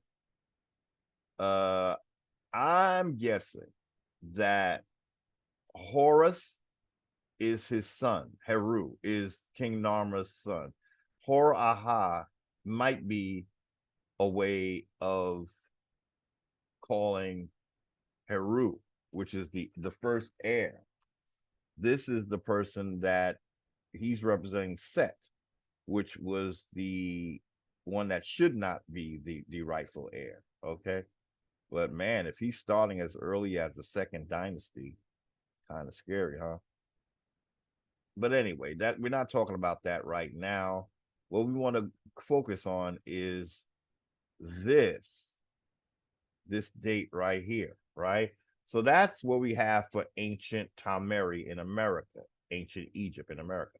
We want to go down because there's all our different kingdoms or whatever. Now, the new kingdom, this is where Akhenaten, having expelled Hyksos rulers, this period saw Egyptian expansion to Africa. Okay, that's what they're gonna, then they go to Nubia once they're in Africa. Okay, this is where you having expelled, see an expelling take place, though. That's the people who wanted to change the religion. This is Amos, not Moses, but Amos or Tutmos, right? Here's Akhenaten, the heretic. Now he takes what these two were doing into hyper spare and into the hyper quickness or whatever you want to call it. And he's changing, he's getting rid of all the deities that we knew, and he's creating a sun disk that doesn't have a face and does not look like, in other words, he takes away this body and changes it for a sun disk. Okay, so where were we? I done messed up now because I moved. Okay, so where were we? Okay, here where we were. Okay, so we're not really getting into it, but this is where the Moors are starting at 1570 BC. Now they're not, there's no Islam yet, but the breaking away from tradition starts here with the expelling of this 18th dynasty. Yes. Yes. The expelling of Akhenaten and the Amen priesthood. Okay. But anyway, as we said, we just concerned with our beginning in America before we expelled them. So here's 3150 when the two kingdoms are united. And when does Sumeria have a kingdom? Right here. This is Mesopotamia. She dates back to 2900. That might be where Set began. Okay. Because as we saw, 2900, I'm sorry, I am going off a little bit. 20, yeah, Set. Set goes from at 2890, which is basically 2900. And he starts to create a new people that start their kingdom in 2900. These are Set's people. I want to say it that way. But regardless, Sumer starts in 2900 BC. So Sumer is not older than ancient Egypt, Tameri, America. So there's no Enki, no Enlil, none of that mess don't exist when ancient Tameri is uniting her two kingdoms at 3150. If we go beyond 3150, we'll go to 3400, right? Then that, okay, I should say that. If we go beyond 3400, there's no kingdoms on earth, okay? So don't let anyone tell you that there was an ancient civilization in Atlantis. No, no. Well, that's underwater now. So what's that? A sea jurisdiction. I just think Atlantis is a way of talking about how they drowned America in a sea jurisdiction when they created the corporation called the United States, quote unquote, government. That's when America sunk, because we were under a sea jurisdiction. So Atlantis is just a way to call America a sunken place. Once we start the corporation that King James establishes on American soil, and it then becomes our government. It's almost like having McDonald's as your government or Amazon as your government. They're both under a corporate model. What is the bottom line? Profit, whether it be on the citizens or whatever else they acquire under their corporation. And what did they acquire? Well, under Manifest Destiny, Congress decided to go past the Appalachian Mountains into Indian territories or Indian lands, because we don't want to use the terminology of the crown, territory. We're not a territory of the crown. This is our homeland. So Congress decides that they want to spread west. But you see, the Constitution didn't have any clause about manifest destiny. So we didn't entertain anything in our Constitution that said that Congress had a manifest destiny to spread the corporation to all of our Indian lands west of the Appalachian Mountains. They were not supposed to go out past that. So everything that's on the west side of the Appalachian Mountains is unconstitutional. Those would be the territories, or the lands, I should say, that need to go right back to the American Indians immediately. Our Constitution did not give Congress manifest destiny status to expand on our land. They were limited to basically the 13 colonies. But even in the 13 colonies, they had limited space that they were not supposed to start creating their states.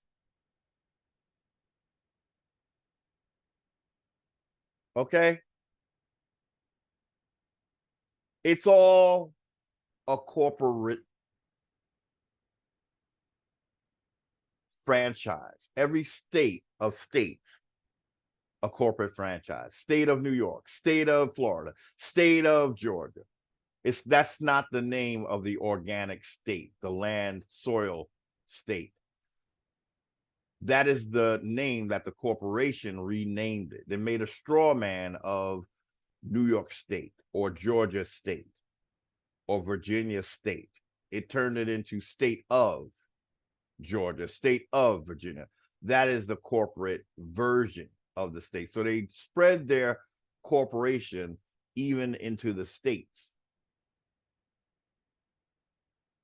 So anyway, say all that to say, there is nothing on earth in the real life version of Earth that predates ancient America's dynasty, the first dynasty, which started and was united by Narmer in 3150 BC. There is nothing, no civilization on the planet older than that.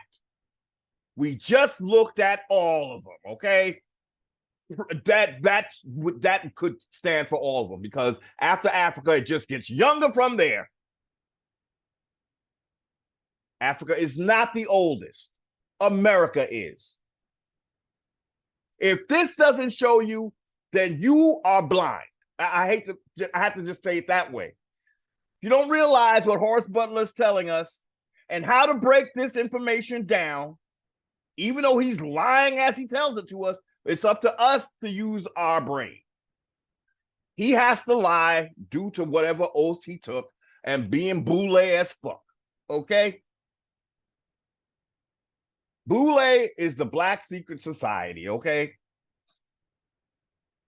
Obviously, there was a Black Secret Society before there was ever a white one. Okay, don't get it twisted. So, if he's saying he found a hidden 3,400 year history, 3,400 year old, he's talking about BC.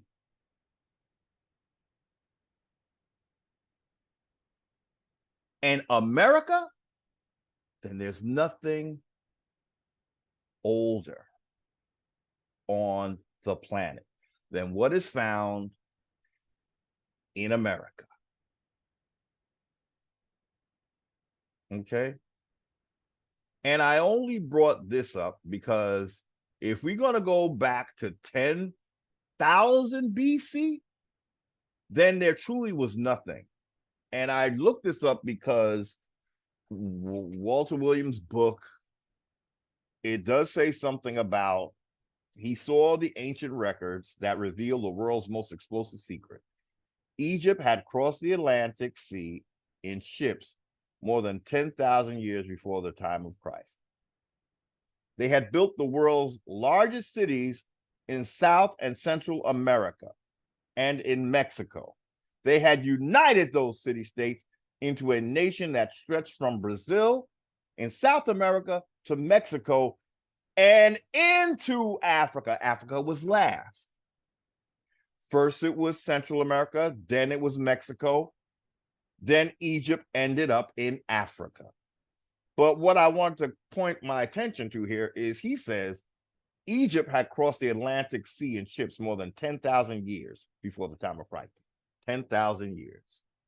So we naturally think that he must mean that somebody came from Africa 10,000 years BC, right? But as we saw, nothing in Africa predates 3,400 BC. So where is he getting 10,000 BC, an African coming to America? So I had to break down that lie, because he's saying stuff that it's like he's just saying it, you know? But the part that's real is the part where he says we had built the world's largest cities in South and Central America and in Mexico. We had united those city-states under Narmer, 3150 BC, into a nation that stretched from Brazil in South America to Mexico and into Africa. What is that saying? America civilized Africa, y'all. Get real. We brought high civilization to Africa. Okay? I had found the writings that told how Egypt had built its most powerful empire, and it had happened in the Americas. I'm going to say the most powerful and the oldest empire in the Americas. Three of the world's most powerful religions had come out of America. Let's just cut to the chase. And now their most fearful secret was uncovered. More disturbing to some, I had gotten old maps that showed where the ancient Egyptian cities had stood in the Americas. Ancient writings, including an autobiography left by Ahmose or Tutmosis, explained that a civil war in Central and South America had forced the Egyptians, not all of them, but the renegade ones that were looking for monotheism, they were forced to flee from the Americas. They had escaped to the east side of Africa, where they built a second Egypt. That was not, however, the discovery the preacher was thinking of when he called my findings World War III. So Horace Butler showed his findings to a preacher, and the preacher thought, oh my God, you have World War III in your hands. He had seen the city that ancient Egypt had built in a mountain in South America. A city that ancient Egypt had built in a mountain in South America. It was this city that stirred his fears and his reluctance. The preacher was reluctant to tell the truth. Ancient Egyptians had named that capital city Heru. You're looking at the capital city right now. To keep alive the name of one of Egypt's founding kings. The city Heru was eventually called Jerusalem, then Jerusalem, and it had stood in the Americas. It was the presence of ancient Egypt's Jerusalem, or Jerusalem, in the Americas that kept scholars quiet and preachers fearful when I showed him the old maps and the ancient writings and the forbidden histories. There were others who knew the forbidden histories, even Christopher Columbus, well, he found out from the Moors, knew these secrets. He wrote that South America's Orinoco River flowed out of paradise, where Adam and Eve had lived. I was stunned to see that Columbus had promised he would recapture Jerusalem when he reached the Americas. You're looking at Jerusalem, what they call Jerusalem, on the screen right now. That is an ancient Tamarian Egyptian city. This is the capital city of Peru. Okay. And so that said, and we broke down how Peru breaks down House of Heru. There he is, Heru. My namesake, I name myself Heru, the copper-colored god, because that is Heru, a copper-colored god. There he is right there. Okay. So what did I want to do from there?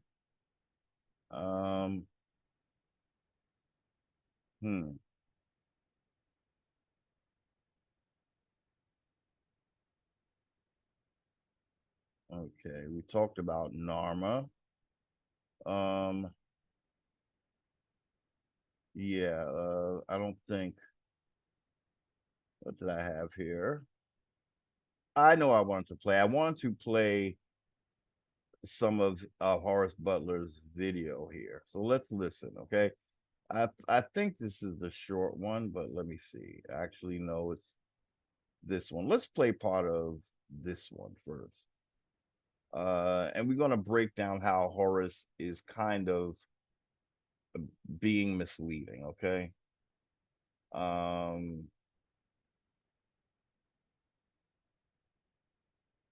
Greetings, beloved family, and thank you all once again for joining us here this evening on Occult Science Radio. I am Curtis. fair use, fair use.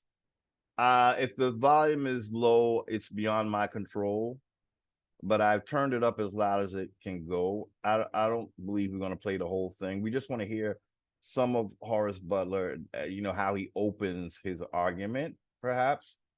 We already saw the evidence, right? We see how old Africa civilizations are, right? One comes very close, Punt, but Punt is a biblical term, and I believe we have to be careful when we use biblical terms, because that's sort of creating a narrative of Egypt in Africa. But let's listen.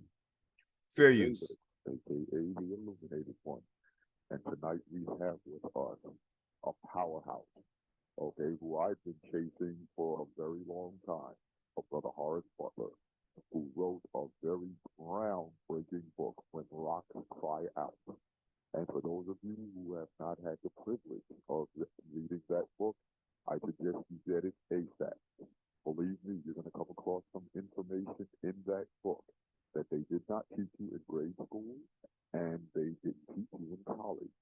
Okay, so that's why we have to thank the universe for, I call brothers like this for profit. Brother Horace, are you there? Curtis, I am here. Welcome home. Make yourself at home. You are officially a family member. And we have so much to cover. But, brother, being that this is your first time with us, before we get into the real good stuff, just give us a brief background on yourself and what led you to where you are now, and what led you also to write such a great book. Well, let's start with the writings. I think that's what the audience would be most interested in. I'm pretty much a common man myself. Um, I can't say that I went looking for this. In fact, it was almost as though the writings were manifesting, and I happened to be at a place that saw some of the things coming to the surface. Um, channel, channel 13 in this area, CBS, had run a documentary called The West. And it was a documentary talking about the western part of North America. And I saw that, and I said straight up on the bed when I heard them mention blacks that were in the West. And they were calling the blacks the Kali. And I'm imagining Kali or Cali. And that got my attention. And I went looking for this nation of blacks that were in the Americas in the 1500s. They were talking about the conquistadors as being the ones that sing this nation of blacks. So I went looking and found books and writings and illustrations and maps that had nothing to do with the college, that had everything to do with what blacks had been doing in the Americas from eventually what I found going on more than 22,000 years from the time of the foundation of Egypt. That surprised me to see writings that were showing Africans coming across the seas into the Americas and forming Egypt, what became known as Egypt. They did not call themselves Egypt, in the Americas. And when I say Americas, mostly I'm talking about Central America and South America, though there were cities and communities in North America. Just want to stop because that is what everyone has to say. They have to say everything came from Africa. But we just looked at the timeline of Africa, and what did we come up with? We came up with this. So Africans didn't build anything in Africa, but immediately run to America to build Egypt. when there is no Egypt in Africa? Make it make sense. It doesn't. So there he goes again. It's like he has to say it. I believe that is the only way that you will be able to even speak and be heard. You have to tell the lie, even if you're going to tell the truth. You gotta you have to preface it in a lie. So he's just insisting on saying Africans came, Africans came, Africans came, Africans came. He's calling American Indians Africans. That's what he's doing. He's going with the idea that we really are African American. But as we know, that was a reclassification that happened in 1988 when Jesse Jackson all of a sudden called us African American. Before that, what were we? Colored, right? Which is a derivative of copper colored, right? So Horace Butler is using code words to appease the system that insists that life began in Africa. But what, again, when we looked at the timeline that we just looked at, what? Africa is the first African baby is born, and as soon as she can walk or he can walk, they leave the entire continent for America. How the hell do they know America exists? This is a time when we don't have all these maps, right? So Africa, what we're being told is the first person that was of sound mind and body in Africa just completely discards his own landmass, heading for a place he does not know exists to create his biggest civilized. What sense does that make? But let Horace Butler tell it, and your brain will just fall in line with the bullshit. Into the Americas and form with what blacks have been doing in the Americas from eventually what I found going on more than 22,000 years from the time of the foundation of Egypt. That surprised me to see writings that were showing Africans coming across the seas into the Americas. What writings? He said he saw writings that was like 2,200 years before Egypt, right? Now we got to wonder, which Egypt are you talking about, number one? And we got to hold you to task about this writing, because even Egypt did not have writing until about 3,400, right? Okay, we might have to pause for a minute to look at one of our not so favorite timelines, this one. So homie just told us that he said there was a mention of 2,200. Did he say 20? Okay, if he said 22,000 or 2,200, because the earliest known hieroglyphs, I think he said 1,000. I think he said 1,000. 22,000. There was no writing in 22,000. What writings is he talking about?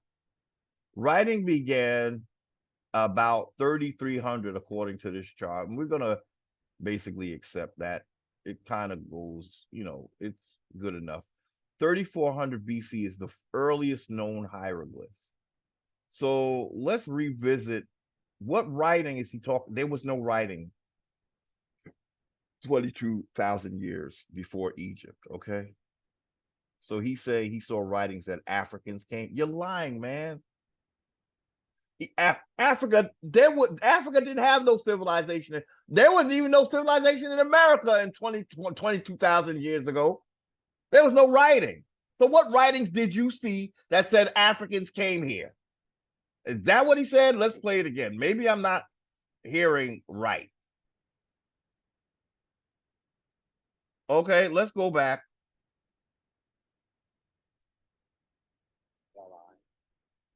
And that got my attention, and I went looking for this nation of blacks that were in the Americas in the 1500s.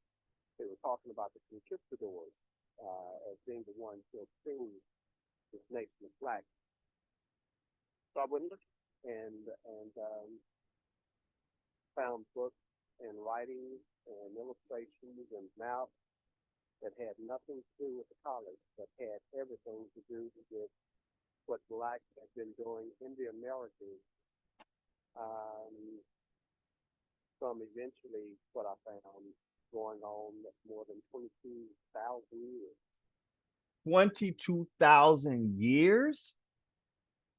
Okay, let's hear that one more time. With the college that had everything to do with what blacks have been doing in the Americas from eventually what I found going on more than 22,000 years from the time of the foundation of Egypt. Okay, the foundation. That's the word we need to call his bullshit, because now he is most definitely talking about when Menace unites upper and low. So he's saying 22,000 years before the fact. This is when Egypt was founded as basically as Egypt. It was when Menace united North and South America. This man just said he saw something that talked about 22,000. Now, mind you, the earliest writing is here at 33 BCE. So these numbers that you see here, 200, I just want to show that at 200 years after their writing, Tameri, America, has a kingdom, a united kingdom. In Sumer, where we're being lied about what they have, their writing is, or their kingdom comes over 1,100 years after their writing. From our writing to establishing kingdom, 200 years. From their writing to establishing the first kingdom, over 1,100 years. What did they do with their writing for over 11? You know how long that fucking is? What were they doing? Drinking their milk bottles? Sucking on their pacifiers? Essentially, yes. This is a lie, y'all. That's all I'm saying. It's just something that's said, and then they want to say that they started agriculture before ancient Americans did. But we're concerned about kings, okay? We're concerned about when they have that high civilization where they have kingdom. Okay? The first kingdom was in the Americas. Way later, it happens in Sumeria. This is Sumeria down here. So they like to fill this up with filler. Okay, 7,000. They've been growing stuff for 7,000 years. Well, they're slow, is what you're telling me. Because everything up here happened within a relatively short span of time. From their agriculture to their kingdom, oh my God, what is that? Over 5,000 years, or a little under 5,000 years.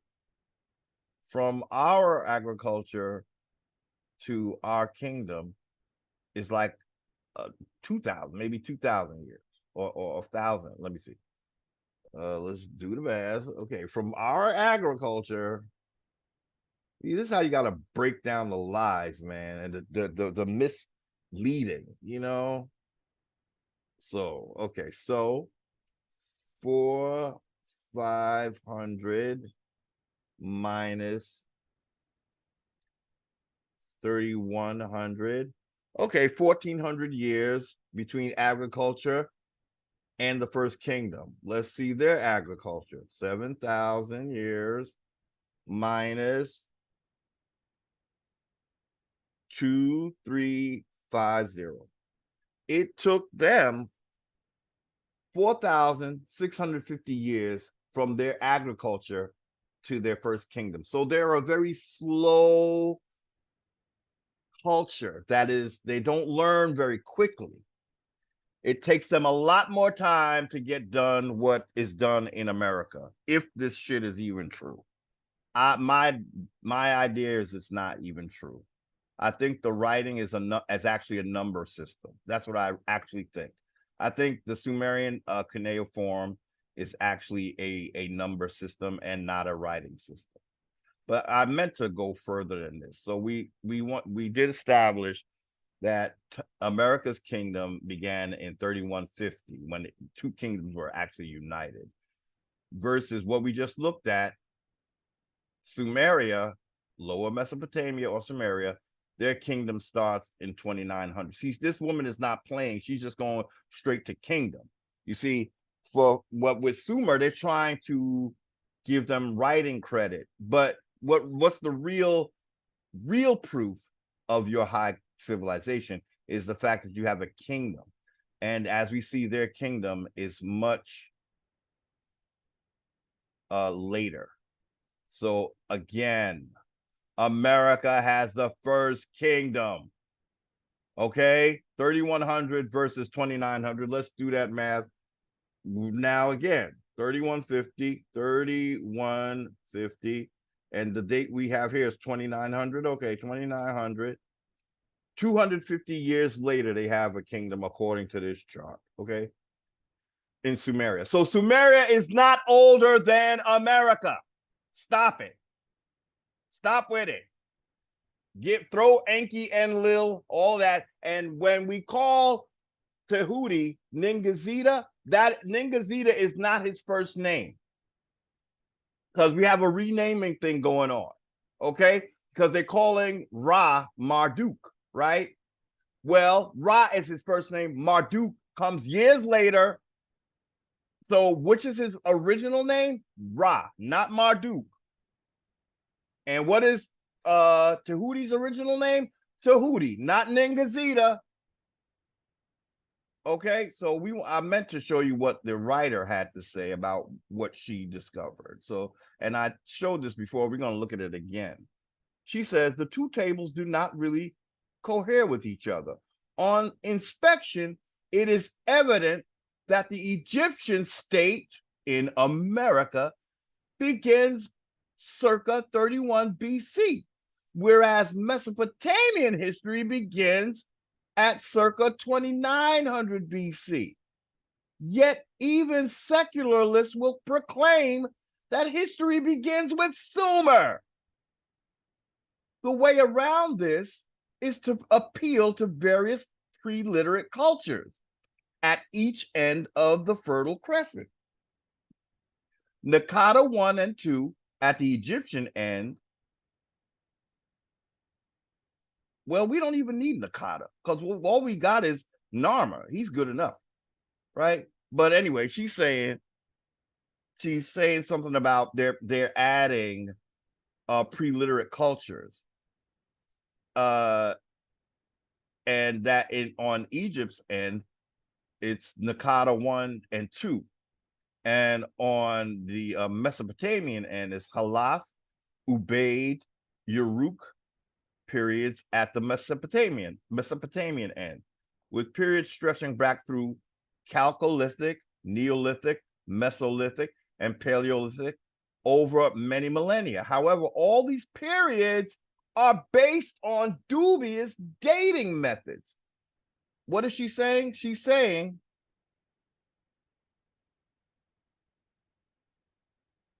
let's look. Come on now. Oh, is that it? No, that's not it.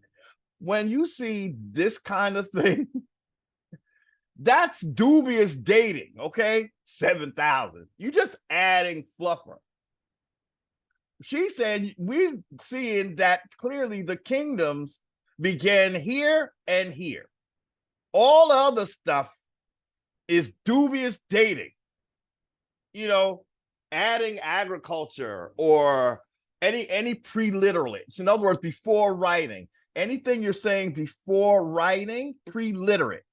You know, and even here, before hieroglyphics, it's pre-literate. So they are dubious. She's putting her money on when the kingdoms begin. Here and here. And which kingdom was first? This one. All the other stuff is just some kind of attempt to make one civilization, Sumer, older than the true old civilization. That's what she's saying. And I happen to agree with her. All these periods are based on dubious dating methods and correlations and evolutionary assumptions, which I will not discuss here. She don't want to waste her breath. The two tables do not really cohere with each other. On inspection, that what she means is I think what she means is if you're gonna date something with kingdoms, keep it on kingdoms. If you're gonna use writing, then just use writing. But don't try to mix and match to make one seem older than the other. That's what I was thinking when she says they don't really cohere. But she also means it doesn't go with history. Like, in other words, the Bible is not necessarily going with history or whatever, you know. On inspection, it is evident that the Egyptian state in America began circa 3100 BC. Well, we want to say 3150, okay? Because that's what her chart says, 3150, right? Let's go back up. So even she's cutting off some time, right? Wait a minute now. Okay, so no, she's saying that, I'm sorry, she's using 3150. But see, that's where it's get a little tricky because it is said that Narmer united two kingdoms, but she's saying that he united in 31. Either way, America is still first. Okay. So she's using 3100 when we have 3150 as the typical date. So she's saying this is typical, but this is not typical because typical is 3150 is when he united the kingdoms. Early Egypt formed with two major kingdoms, Lower and Upper Egypt, which were often at war with each other. However, two kings are known for this pre-dynastic period, Scorpion and Narmer. The latter apparently being the king who united by force the two kingdoms. Narmer's successor, Horha, who also bore the Nepti name Men, seems to be Menes of Manetho's record, the founder of a united Egypt. Okay. Well, in other words, instead of 3400, I think she's going with 3150. And then she's saying 3100 is when the first dynasty was united. Again, either way, okay, so I didn't catch that before. Either way, she's still wondering why is it always said that Sumer was first. Yet even secularists will proclaim that history begins with Sumer. That is, she's wondering why do they say that when it doesn't happen that way? The way around this is to appeal to various pre-literate culture. So she's saying they got to add in pre-literate shit that are very questionable. All these are dubious dating methods and correlations and evolutionary assumptions. Well, one reason why it's an assumption, we could go with what Horace Butler just said. We just heard him say that 22,000 years before the founding of Egypt, Africans came. What are you basing that on? When there was no writing. What do you there was nobody writing anything in 22,000 BC. So what is he basing this idea that Africans came to America in 22,000 years before the founding of Egypt? What the hell are you talking about? This is what they do, though. This is how desperate they are to take our history. The ones that sing this nation of black. stubbornness and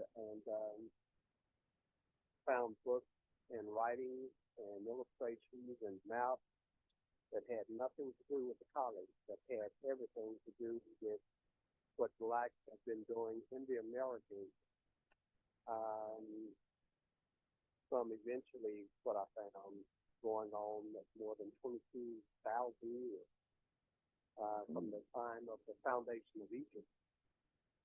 So what is he talking about? If he saw some writing, right, that would have been the Spanish, because he's saying this was a friar that had, a monk, basically a Catholic monk who had these secret writings, right? So someone of the Moorish background that's who reared up Spain, right? So somehow between the Moors and the Spanish who are writing about our American history, somebody done told them that Africans came here 22,000 years ago before. Sound like they got that from the Moors, right? Because the Moors are the ones that are what they call themselves, the custodians. Because American Indians can't speak for themselves, right? We need the Spanish and we need the Moors to tell the world about us, right? Meanwhile, they're lying to the world, telling the world that we are the new world in America, when definitely the Moors know better, right? So is it those that he's referring to that talks about some 22,100 years before, no, 22,000 years before the founding of Egypt? That was the freaking Stone Age. There was no writing that to say that Africans came here. How was they going to relay that message? What is it, a fucking oral tradition? Because it's an oral lie, if it is.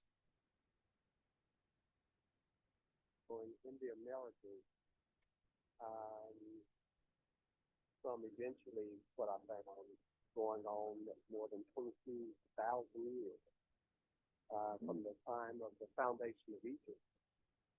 That surprised me to see writings that were showing Africans coming across the seas into the Americas and forming Egypt, what became known as Egypt. They did not call themselves Egypt in the Americas. And that is the biggest crock of crap that he's trying to push. What writing? There was no hieroglyphs in 22,000 BC. So it's something that the Moors done cooked up for him, but they wrote it through Sagahun, this friar, this monk. What was his name? Bernardo Sagahun or something.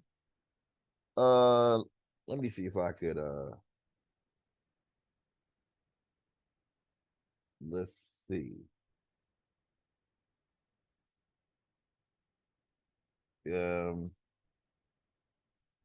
I know they named this guy. Well, let me see if I can find his name.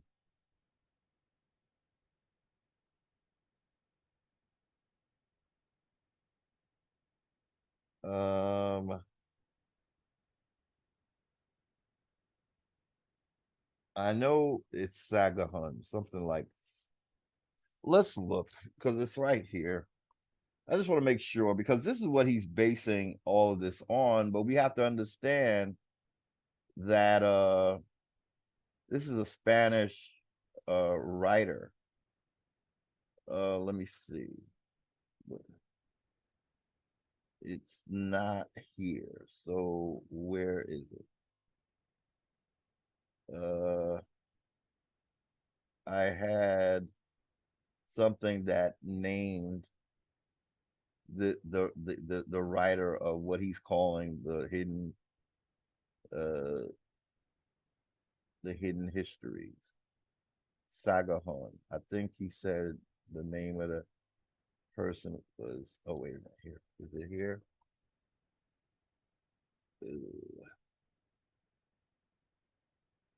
Okay.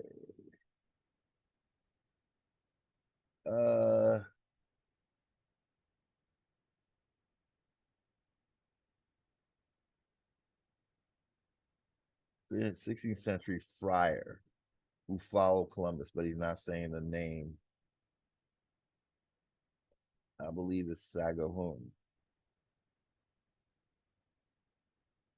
Okay, I was trying to get the name. Basically, it's a friar. We see it right here. A 16th century friar who followed Columbus into the Americas. Okay, so that the name of that person is I believe it's Sagahun. Let's see. Okay, I'm not seeing a name, but let's finish. And forming Egypt, what became known as Egypt, they did not call themselves Egypt, in the Americas. And when I say Americas, mostly I'm talking about Central America and South America, though there were cities and communities in North America as well. I found the records in Egypt and in other places, ancient records, that were talking about what had happened in the Americas, a full history of what these blacks had been doing in the Americas. I saw them building Memphis in what we now call Mexico. I saw these being built in South America. And eventually I saw the place that preceded both of those capitals. Egypt, some people might know who delved very deeply into the history of those Africans.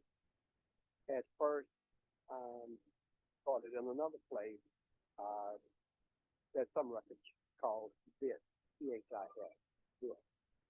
And it was said that many went from Bit and went to Memphis and built Memphis. But long before that, we've got many at about 4,000 to 5,000 BC, but the records were showing Amen and Horus and Isis and Osiris and the other names that those are known by in the records. Maybe it said about 22,000 years before Alexander the Great.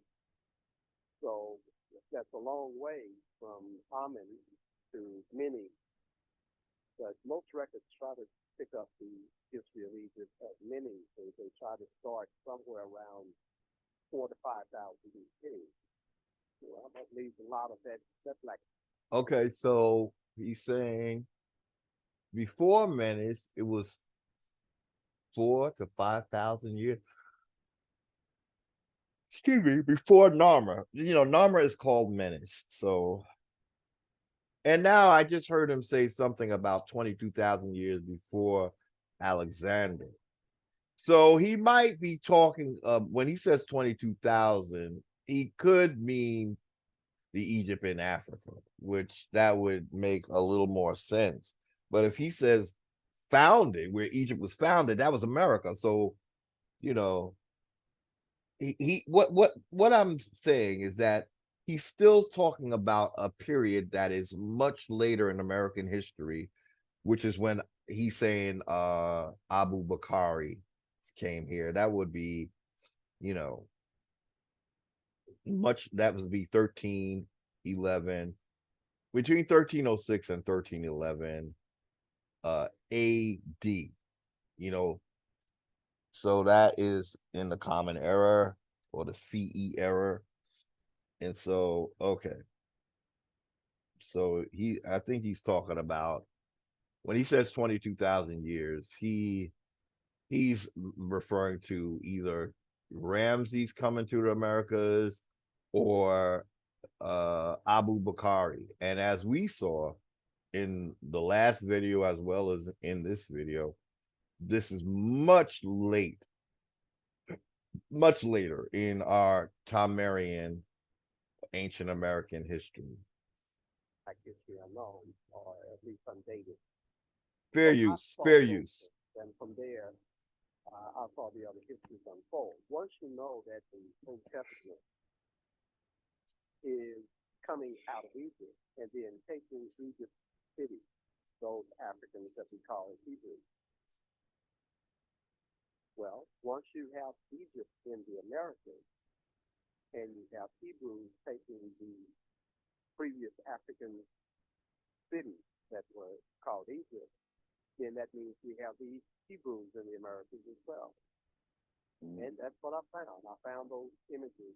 Well, what we have was Hebrews being expelled. That is what you told us in your book.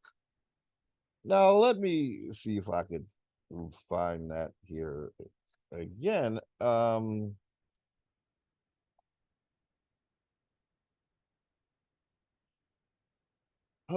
In his book, he writes it this way, which we already read. Now, understand the Hebrews would have had to be what those who were expelled were called, right? So he's trying to say that the Hebrews came back to the Americas. No, they didn't. That was Columbus. That's when we're getting anything that is monotheistic coming back to America. That was with Columbus. And he's forcing it on us. So we start out Christians, not Hebrews. But now when they crossed and they got expelled, they left, that's what we're calling Hebrews, okay? But there was no Hebrews coming back to the Americas. That was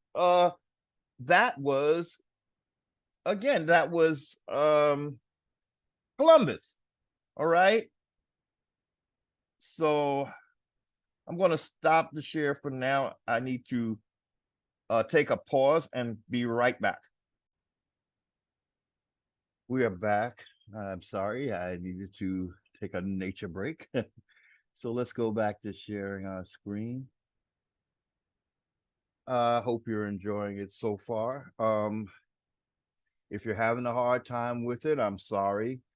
We've been severely lied to. We're being told that Africa is where everything began. But then why is she leaving her beloved land to start civilization in America? You can't be the first, but then want to run. Okay, so, and if she did do that, why is she calling America the New World? You feel me on that? So we have Horace Butler basically telling us that Africans ran from Africa and started Egypt in America. Then why are they calling America the New World? Why are they not telling the world what they did, Horace Butler? Now, Horace Butler, you are making the bold statement, speaking for Africans, but we know who you're really speaking for, right? The Moors, right? This is their fantasy island story about America, right? But you are speaking for all Africa. Now, Africa never told, mind you, Africa has not ever told us that she jumped off of her continent to build her first and most powerful civilization in America. She never told us this, right? Africa's sitting back saying, I don't know nothing about that. All I know is that Egypt was in Africa. That's all we know. But Horace Butler is here kissing Africa ass, right? Telling us he's speaking for Africa now. And when you see Horace Butler, he look all kinds of mulatto, right? But he's speaking for Africa, telling us that where life began, they immediately, as soon as they come out wherever they came out of, they leave Africa and head for America. No one told, now who told them that America even existed, right? For them to want to make that horrendous trip across the Atlantic Ocean and not even knowing what's on the other side at that point, right? Because they were not seafaring all the way back in that time, 3,400, right? No, they weren't. Not from Africa, they wasn't, right? So, but that's what he's telling us. He's saying that they skipped home and came to America to build the greatest African culture the world had ever seen in America. Okay, Horace Butler, the question is, how come Africa is not saying this and you are? Why isn't Africa telling us that they built their first, if you want to go with that? Because you know that's bullshit, right? Horace Butler, you know that what you're calling Africans are actually American Indians, right? Who were back then known as Tamarians, who were known to the world as Egyptians once the Greeks came on the scene, right, Horace Butler? So I just realized Horace Butler is speaking for Africa, and I'm sure Africa, right, even today is saying, what the hell did he just say? Oh, he's telling us that we forfeited our land to run to America because that's how much we devalued where life began and where God created life and all of that. We disrespect all of that first creation to come to America and then help the world be convinced that America is a new world. But Africa came here 34,000 or 22,000 years ago. Does it make sense? No, it doesn't. Why doesn't it make sense? Because Africa was nowhere to be found when American Indians, back then called Egyptians, founded their own civilization, which spread into Africa afterwards. Africa is a child of America. Even if we go with the idea that she had Punt as her first civilization, which came still 200 years after ours, if we go with that version of whatever fantasy, she's still a child to America. Africa is a child to America. Again, Africa is a child to America. If our highest civilization is your greatest civilization, you are a child of America, Africa. And I don't know when any of your leaders are going to tell the truth. We have an American, Horace Butler, as far as I know he's American, telling us that basically your greatest civilization was started in our landmass. But he wants to give that credit to you, and you didn't even have a civilization at that time on your continent. What sense does that make? So I don't know how much more of Horace we're going to listen to, but it's just very interesting how he writes a book and then proceeds to basically go with status quo BS that everybody's saying, when in your book is asserting something so completely unfounded, but yet you still going with the stupid ignoramus version of that story. Yeah, that leaves a lot of that Black history unknown, or at least undated. So I saw those things, and from there, I saw the other histories unfold. Once you know that the Old Testament is coming out of Egypt and then taking Egypt cities, those Africans that we call Hebrews. Well, once you have Egypt in the Americas and you have Hebrews taking the previous African cities that were called Egypt, then that means we have the They weren't African. They were American. They're not taking anything African. Okay. And again, I'm going to have to say, the only time we have monotheism coming to America is through Columbus. He was not bringing Hebrews.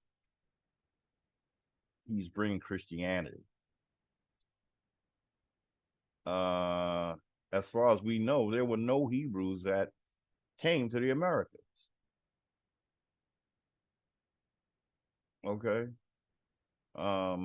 outside of the story in the Bible, which is trying to say that everything began in Africa and that we were taken to Egypt again on ships, which we know that, well, we should know that that was fantasy that King James mustered up, because it's not in the Septuagint. The Septuagint doesn't say anything about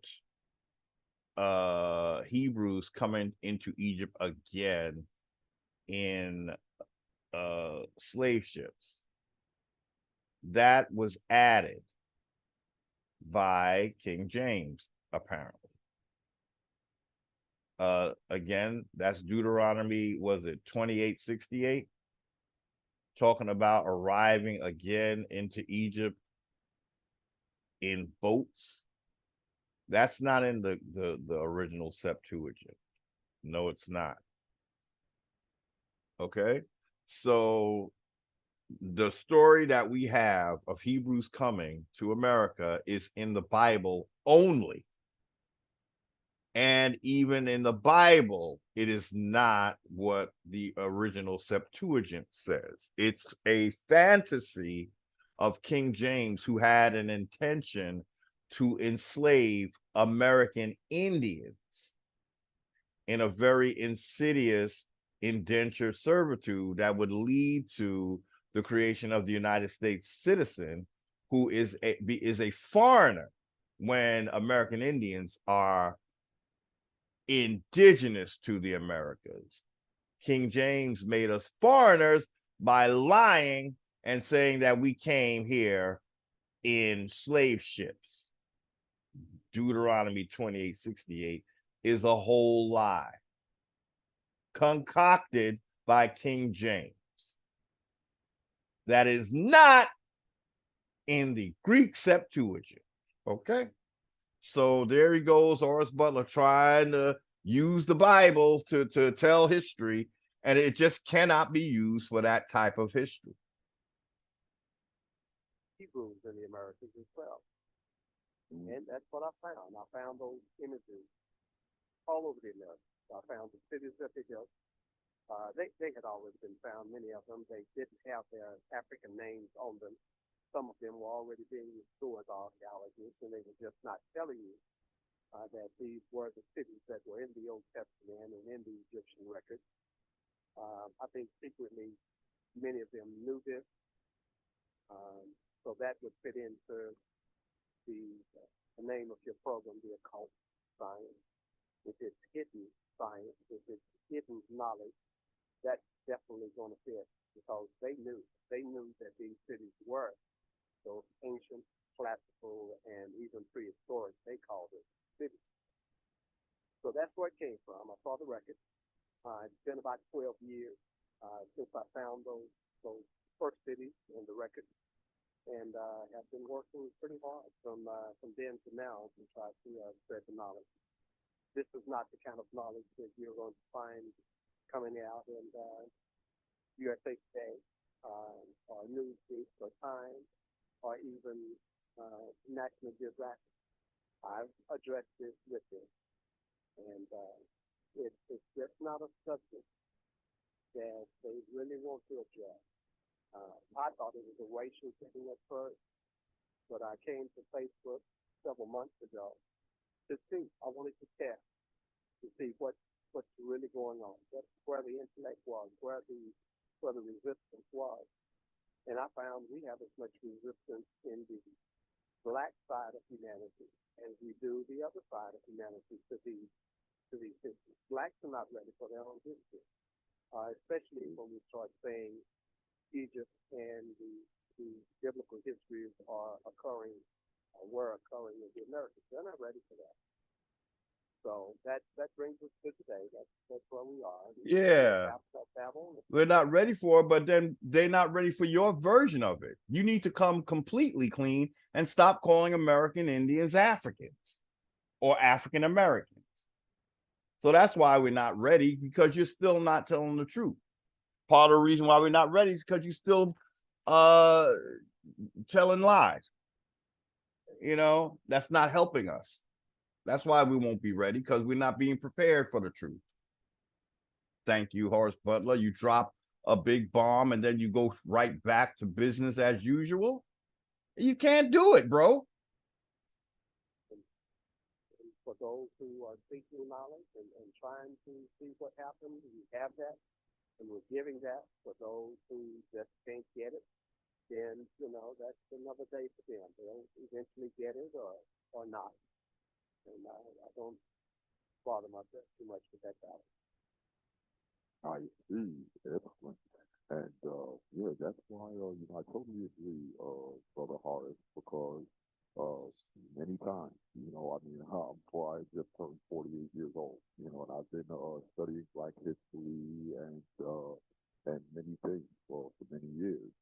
And you know, when we talk about, you know, when the brothers and sisters here in the United States, when we talk about our history, two things that we always attach to ourselves: ancient Kemet and slavery. And you're absolutely right. I find that you know, many people, they to this very day still believe that black people didn't touch uh, Western civilization shores until we were dragged over here in slave ships. You know, for some reason or another, many of them cannot grasp the fact that we were already here. You know, and we were all over the place. And yes, you know, to this day, you're absolutely right. That knowledge is still being resisted. You know, people hold in their heads that, you know, we didn't see this part of the globe until we arrived on slave ships. Yeah. Well, I eventually found that even slavery was a part of hiding the information. When Spain came into the Americas in the 1500s following Columbus, um, they they knew what to do.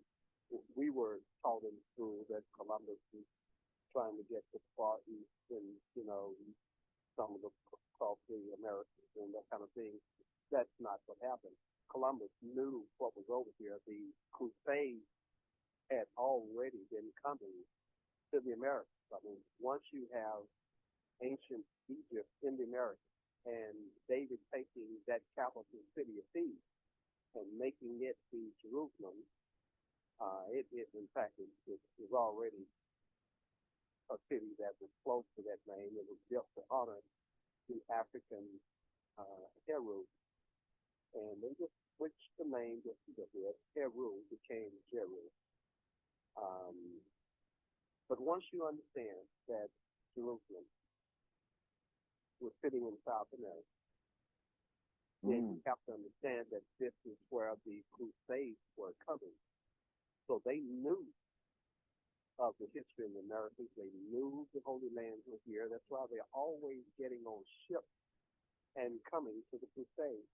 You know, you could walk from where they're calling themselves Italy and France, and you could walk to that place they're now calling Italy, but they were always in ships because you can walk to the Americas from that Italy there.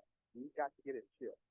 And when I would look at those ancient accounts, not ancient, when I would look into the medieval accounts and some of the ancient ones, try to follow them on their voyage, they would always stop at the port. It would be that they were getting in the ship, and then it would be a series of periods or something showing that this text has been deleted or it's not there or not important. And then they would arrive at the Holy Land or at Constantinople, which was in the Americas as well. You know, and then they would go to the Holy Land. Even when you would see these movies that were coming out of Hollywood, when they would address that part of the subject, they would say things like, well, you know, to find your way to the Holy Land, to find your way to Jerusalem, go to where the men speak Italian, and then, you know, get on the ships and then go to the place where they speak it no more, you know, that kind of crap. You know, but really what they were saying is, you know, they were getting into the ships at Italy, and then they were sailing across the Atlantic, and they were coming into the Americas, and then they were making their way to the Holy Land. So Columbus knew this, the churches knew this, Spain knew this. You know, the problem was not, we don't believe that there is a land over there. The problem was the last time they had come over with these armed forces, they had gotten so devastated and they had been defeated so well that they had stopped coming.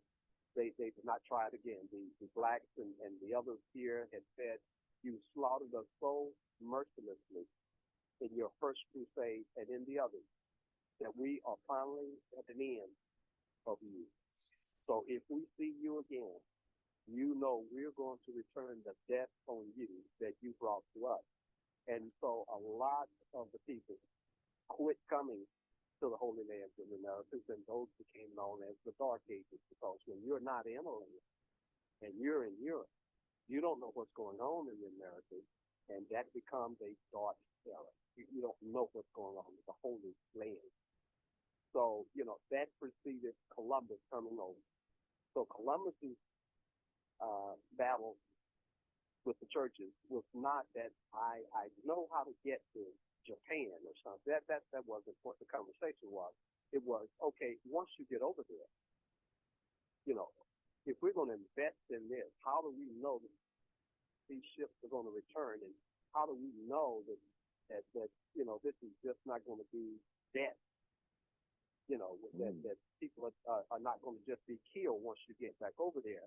And so the secret order to Columbus was, okay, we want you to go to Panama, where Egypt long ago had started building the canal, because once we go over into the Caribbean to reach Jerusalem, we still have to get to the Pacific side so that we can get to that city in South America that is and was ancient Jerusalem.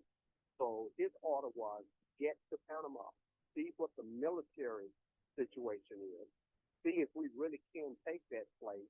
We want to launch one more crusade and try it one more time. And Columbus came into the island where we now have Haiti and the Dominican Republic and some of the others. And I guess he got a little afraid himself. He didn't come into the mainland, see, you know, and he kind of got addicted to the drugs and the women and the other things, trying to find gold. And eventually they sent soldiers to put him in chains and to bring him back to Spain, and to tell him you didn't fulfill the obligation. The obligation was for you to check the military situation at Panama. So on his fourth voyage, he made a beeline from Spain to Panama to check the situation, to check if it was in fact likely enough guarded that they could launch an invasion and take that place. And then he went to South America, didn't go into it, he pretty much stayed on those ships, but he made the strange comment when he got to the Orinoco River that's coming out of the northern coast of South America, and he says this river has its origin in paradise. It was one of the strangest things to be written by him. There was one other that's stranger, but this one was strange, unless you knew that this was where the ancient cities and the ancient history had occurred.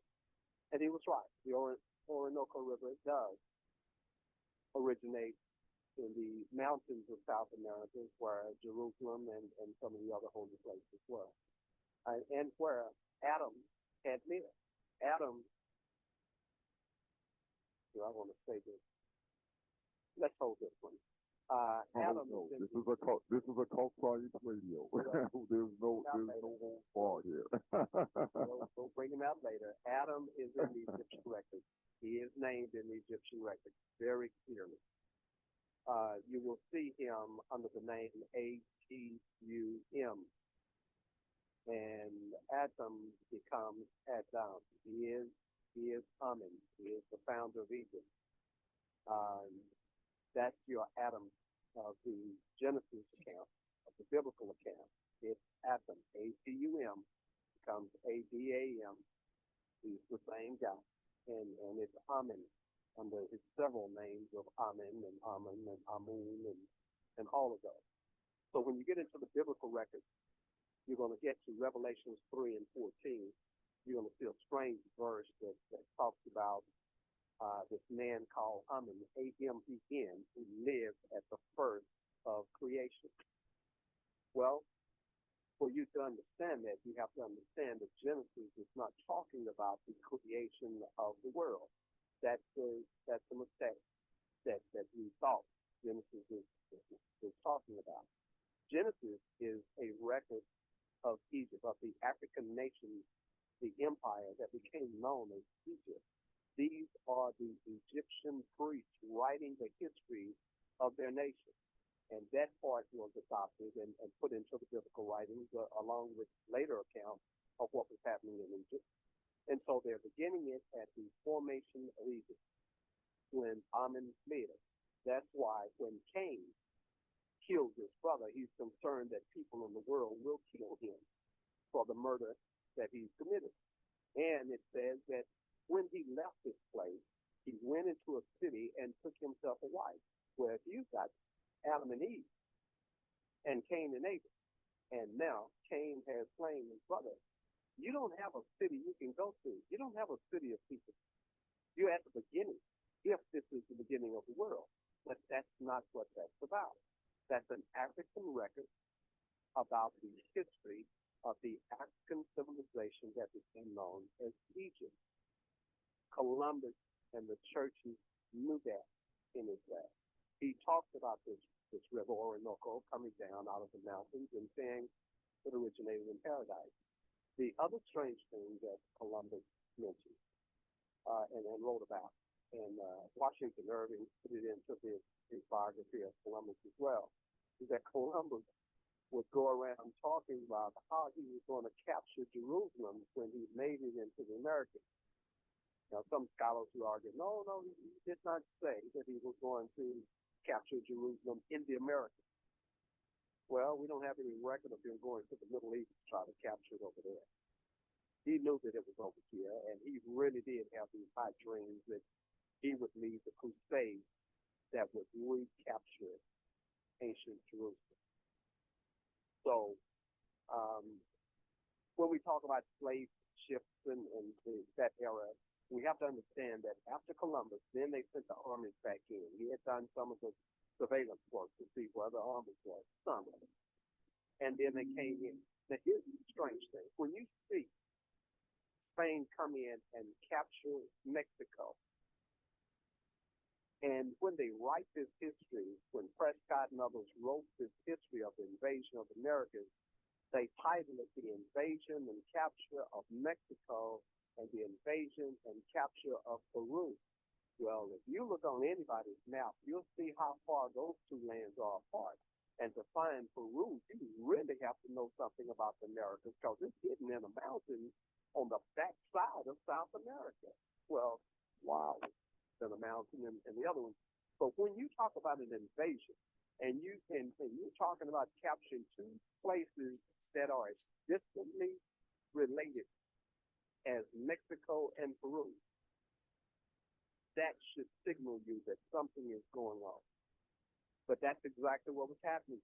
They were capturing the capital, the ancient capital of Egypt, Memphis, that was built in Mexico. That's all those pyramids all over that place. And then they went and captured Jerusalem, the other Egyptian capital that had been seized in South America. So the clues are everywhere for you to see it. And it's open when you can. Wow, this is powerful. I mean, I'm sitting here, and I'm in total awe because this is all very groundbreaking information.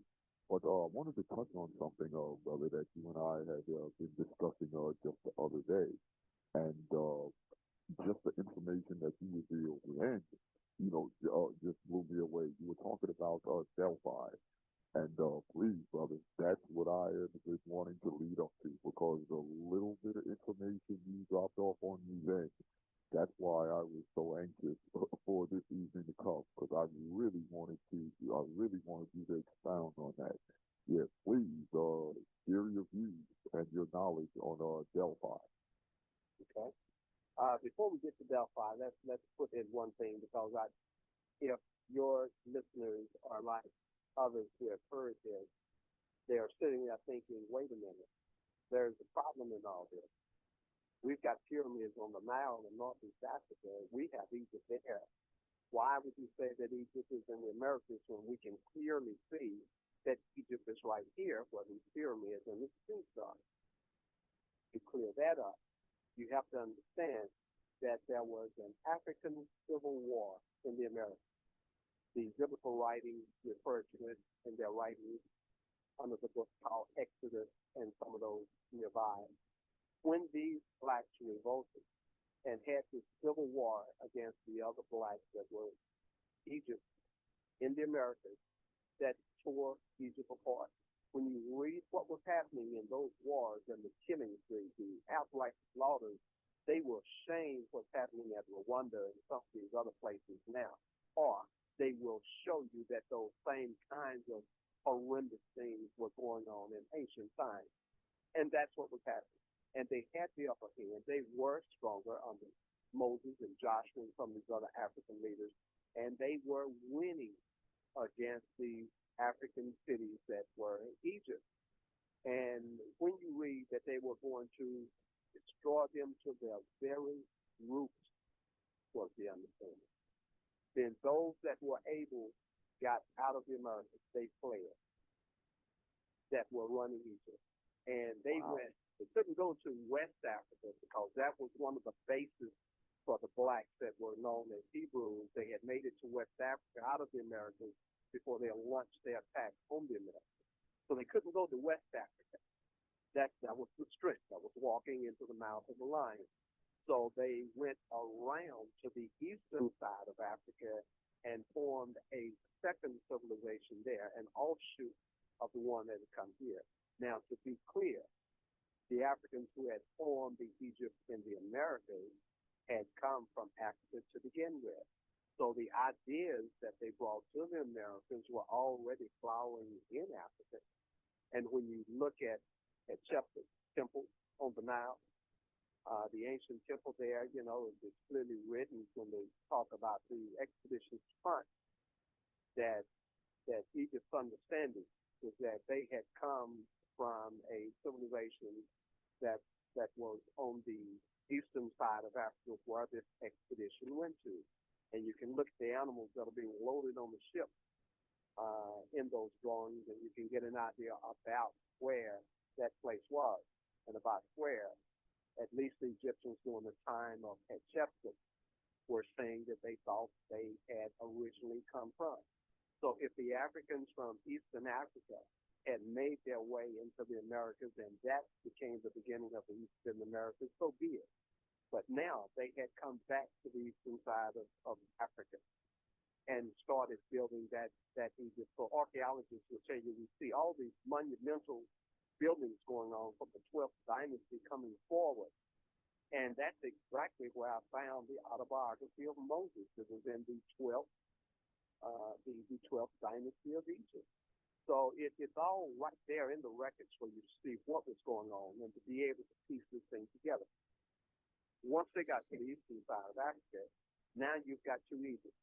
And eventually that Egypt came back in, got as strong as it had been at first, and we conquered its cities in the Americas. And you'll see those wars and those narratives from then on, where they're coming in, they're regaining, and then losing, and then regaining the Americas. Under Pianki, there is a very enlightening record left by that pharaoh. And you will see a part of Brazil still named for him. You know, and people don't discern it. You know, here is Bianchi's name, first and last, on these two large districts against the Atlantic coast of Brazil. Above the place that's called Sir Egypt del Rey, which meant belonging to the king of Egypt. That still shows on the map too, Sir Egypt del Rey. So you have this land that belongs to Egypt, in South America that shows on the map. And then right above it, you have this huge area of land, two districts. One carries the first name of Pianki, and the second district carries the second name. But under Pianki, he says he came from that area over to Peru, and then he's leaving an itinerary of where he's going in this reconquest of the city. And he's traveling up through Central America in ships, and he's telling you where the cities are, the ancient cities are. And he's telling you where he's stopping and what he's doing. And eventually he makes it to Mexico, where Memphis was.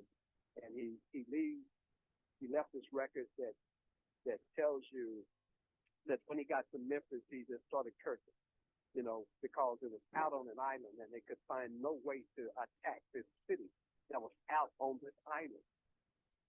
On that note, I think we listened to a lot of him, and it's just, kind of all over the place. We need to be concerned with that timeline that we looked at earlier to know that, if anything, he's talking about Africans possibly have,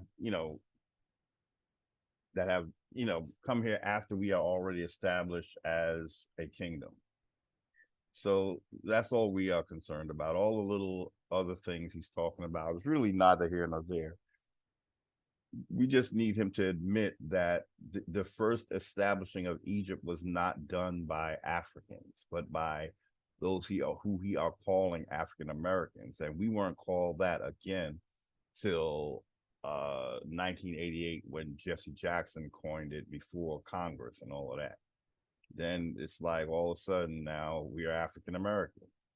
Did we vote on that? Do you see how we're being called things without our consent? And then it just somewhere in the law or legal world, it sticks in their publications. Now they're calling us African American. Did every single one of us get that memo?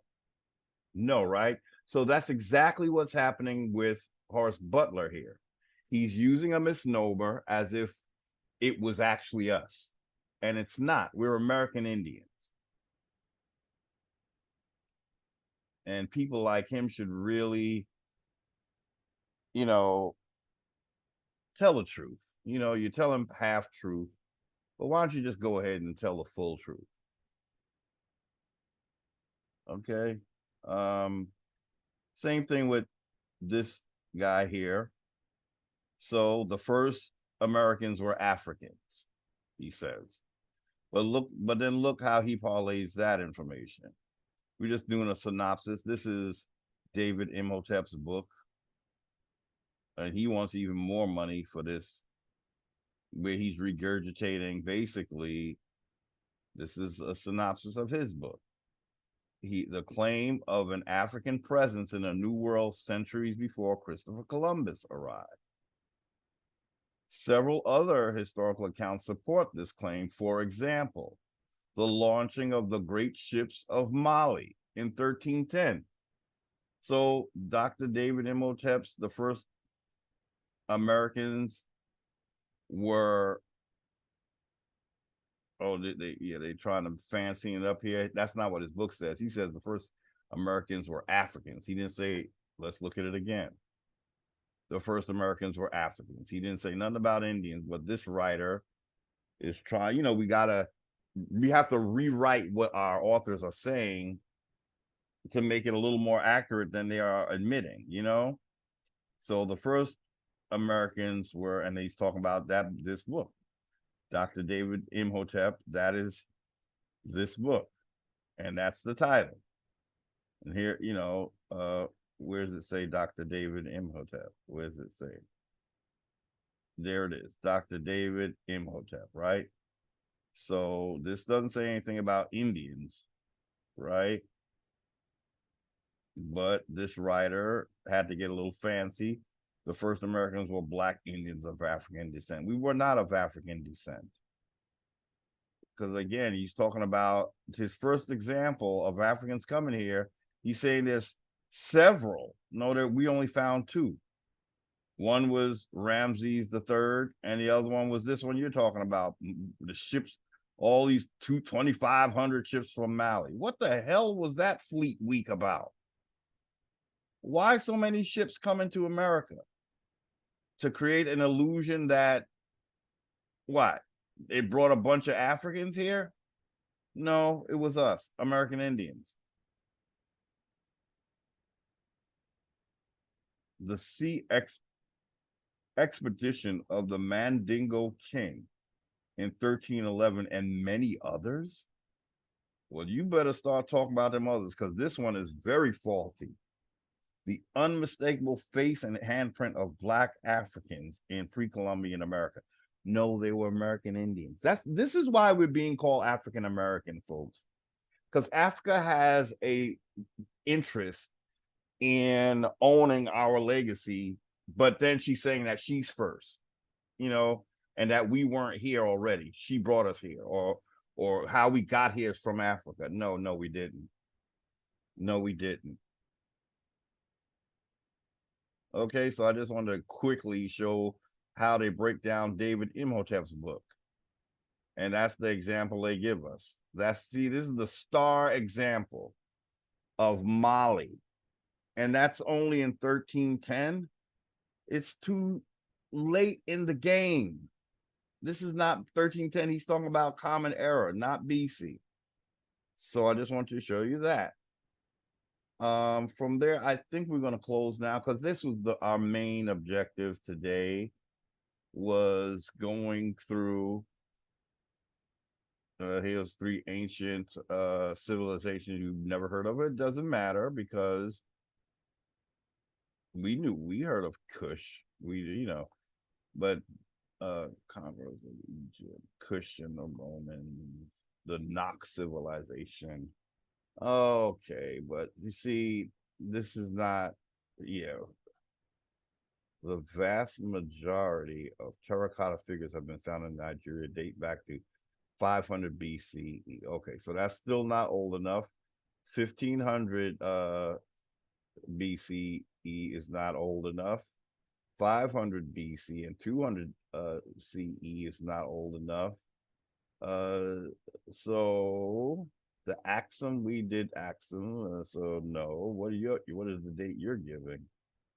1st century BC. Okay, so that's still not old enough. Okay, so what is the 3 civilizations we never heard of? 3 ancient civilizations you probably never heard of. The Nok, that's what they're saying, Nok. So I don't know it must be Nok and Kush and Sudan. I don't know. Kush, Nok, and Axum. We know about Axum. So anyway, we this is just more youngins. Okay. No, they didn't mention Ethiopia, but Ethiopia, this is from South African History Online. Now this is Africa in publication. And what is it? The kingdom of the Ethiopian kingdom was what? Founded in the 10th century BC, 10th century. And we know that that's young, right?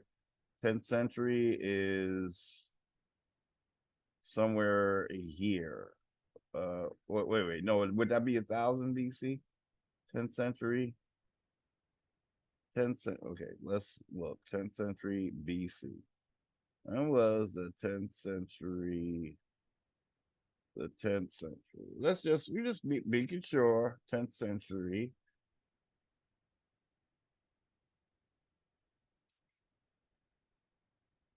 Yeah, 1000. So yeah. So that's watch right here. So we talking about, and what was that again? Where were we?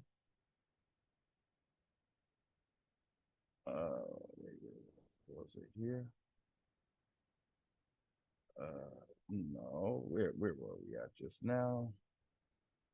We were looking at Ethiopia. Oh, ancient Nubia. Okay, so that's Nubia. Uh, Kingdom of Kush. So were they making up something there? Because Kush was not. The Punt was about 2,500 years old, not Kush. So that's some fairy tale. But yeah, the Kingdom of Ethiopia was founded 10th century BC. Okay. So Ethiopia is young. You thought Africa was an old, back to the Bible times, right? No. America is much more closer to what they would refer to as Bible times, right? This is all new, all new. So this is Ethiopia. Let's put Ethiopia.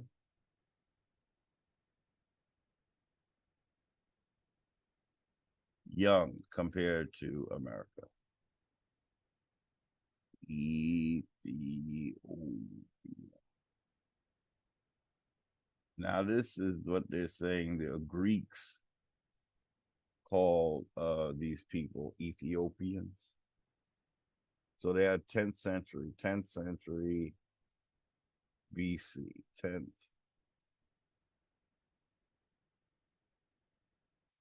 century.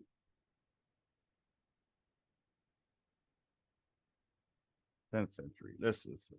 Okay, so here's all your African great civilizations, and America is up here, and Africa comes after America. Okay, this is what Horace Butler here is saying.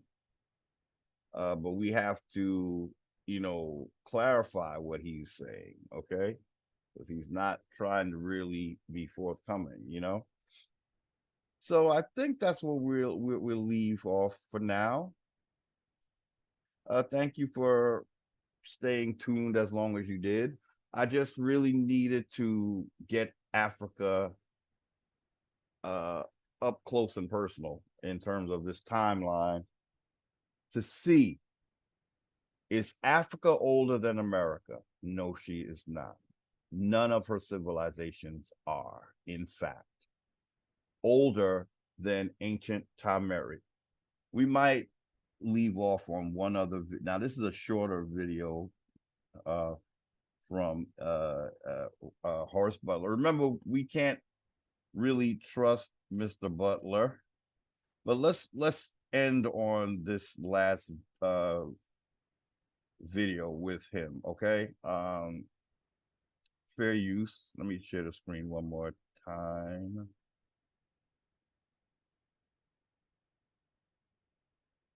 And I want some things he said here I thought was worth hearing. And I think, what am I doing?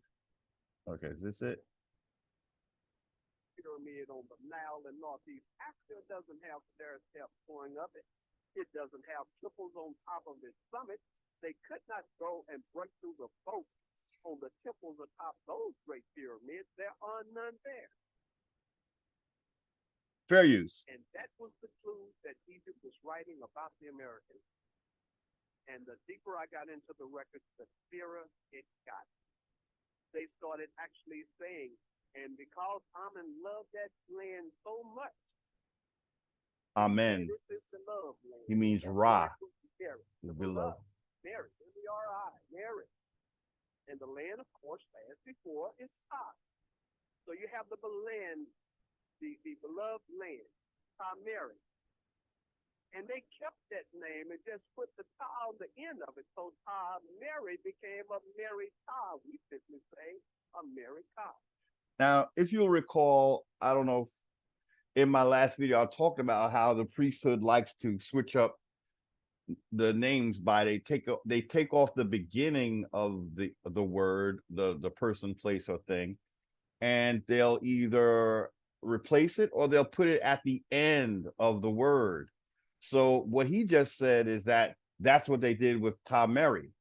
They took Ta and put it at the end and made it Ka. So it was Amerita, but then it became America. But he's saying what they do. Why do they do that? My guess is that that's part of a word spell. That is a word spell. You going to begin to tell a backward history, right? Or a reverse history. So you reverse the word. You change it from Tameri to Amerita, right? Just a way of, I'm going to put your land backwards. I'm going to make it backwards. And then I'm going to proceed to lie about it. Well, first of all, we don't want you to know that you're Tameri.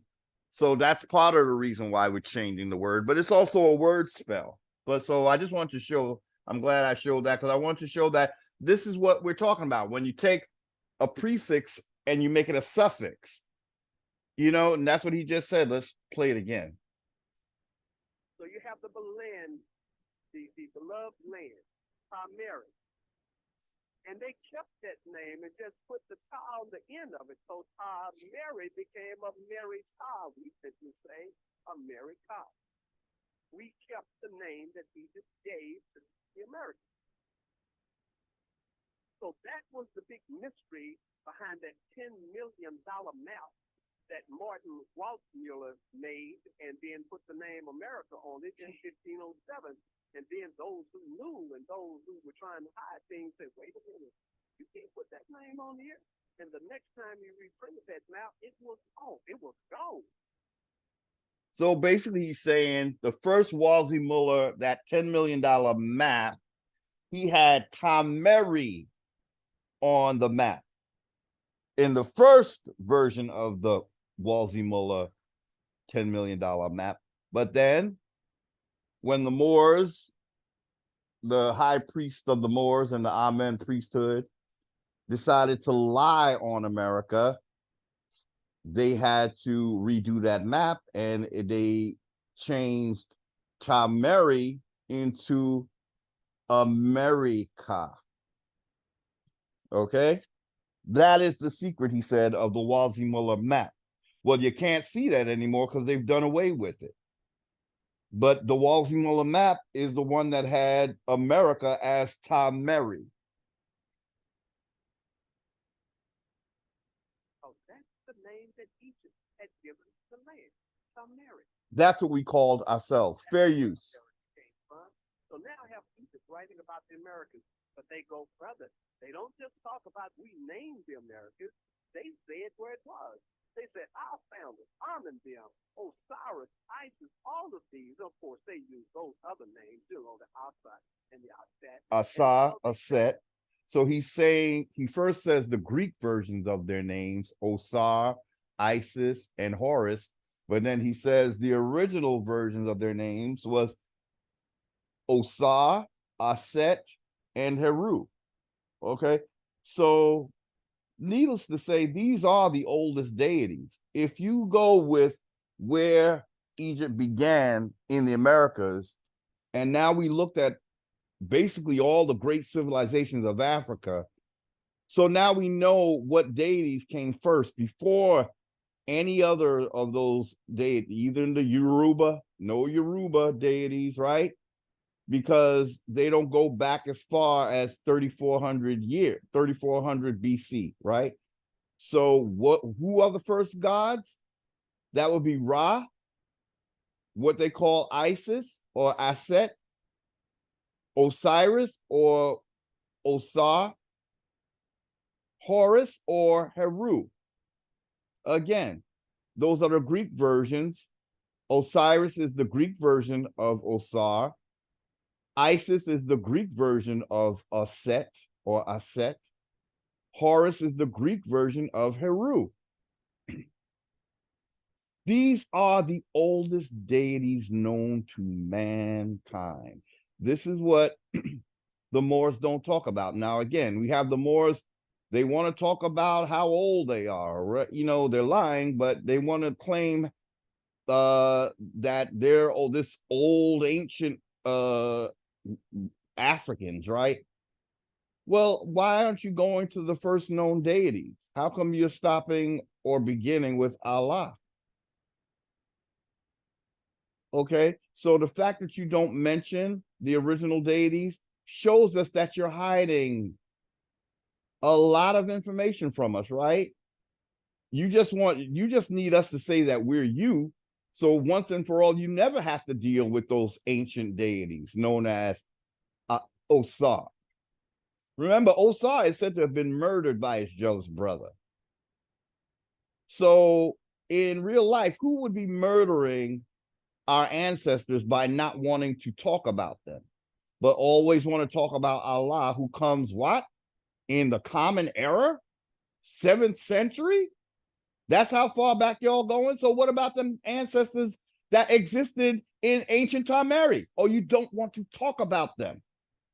You cutting us off from our ancestors and calling us to be under your 7th century deity. That's what you're doing. And you get very upset when we don't accept that, because you know what that means is your end is near. The reason why the Moors get so adamant and so upset when American Indians do not recognize them is because they know that we will go further back in history. We won't hear what they're saying. We'll go further back, and we just might discover who the deities were in 3400 BCE. Again, the Moors only want to go to the 7th century. So what are they doing? Murdering the most ancient ancestors known to mankind. And then they get mad that you don't co-sign on that BS. Sorry. Get over it, because ain't nobody trying to join y'all. You got a lot of blood on your hands from this these crusades and forced conversion. So that is what American Indians don't want any part of. We don't care if you want to call yourselves Moors. Don't call us that. They are in the West. And all over the monuments, they talked about Osiris and said he is foremost of the Westerners, which means not. That is Osar. He's calling him Osiris, which is the Greek version. We really need to not use the Greek version of ancient names, okay? Okay, even though they're more familiar. They're not the original name. So that is Osar. This is the god that you don't hear the Moors talking about, okay? Because this was the god that was murdered by a jealous brother who wanted to take his place. That's Osar. The Moors represent the jealous brother who took his place, okay? That deity does not want us to know who the true king, nor does he want us to know who the true heir is. Heru is the heir of Osar. We're looking at Osar right now. His son is said to be Heru. Set is the jealous brother and uncle to Heru. If the Moors would really examine the religion that they're pushing, they would know that it is Sethian or a Set. Someone who craves to be in power that they will tell a version of history that leaves out a king like this guy that we're looking at. Osar, the true good king of Tamari. His wife was known as Isis, but again, we're going to call her Aset, her original name. Okay? So the Moors represent the brother that murdered the true king and seeks to take his place by denying his offspring the truth about what is the most ancient spiritual system. The most ancient spiritual system will point us to Osar right there and his son Heru. But the Moors want to talk about Allah, which doesn't have any of this history. So then the Moors are having us deny this ancient cosmology, this ancient spiritual story that talks about the murder of this king that we're looking at. They don't want us to know this story. They want to talk about science of the laws of this and this. No, no, no. Let's talk about the mythology of this man right here. They never talk about that. Well, they have a different spiritual system, right? This is why they were expelled from Tameri, ancient America, because they didn't want to talk about this deity anymore. They wanted to talk about sun discs or crescent moons. You know, they didn't want us to see the skin tone of these gods. They didn't want us to know the names of these gods. So they started changing them into like sun discs in the case of Aten, and Akhenaten turning Ra into a sun disk. Ra was also copper colored. He looked a lot like Heru. He had the same head as Heru, a falcon head. But none of this we will hear when the Moors are in the house, because they're gonna be talking about what? Arm, leg, arm, whatever, head. Okay. So what about this guy we're looking at right now? Osar, what y'all got to say about him? Not much, right? They don't want to talk about this ancient system. Now we know, because we just looked at a timeline.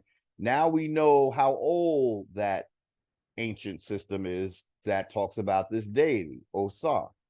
It goes back about, again, 3,400 years BC.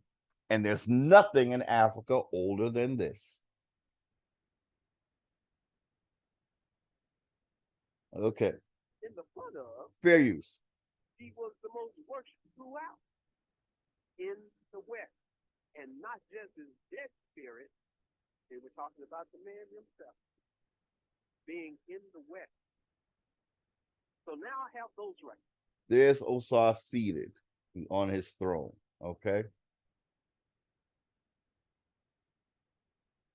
Okay. And the deeper I got, the clearer it became, and then I started locating the cities all through the Americas, and not North America. Egypt says, man, those, they didn't call them Indians, but they said their cavalry is just so strong. They have bow and arrow cavalry.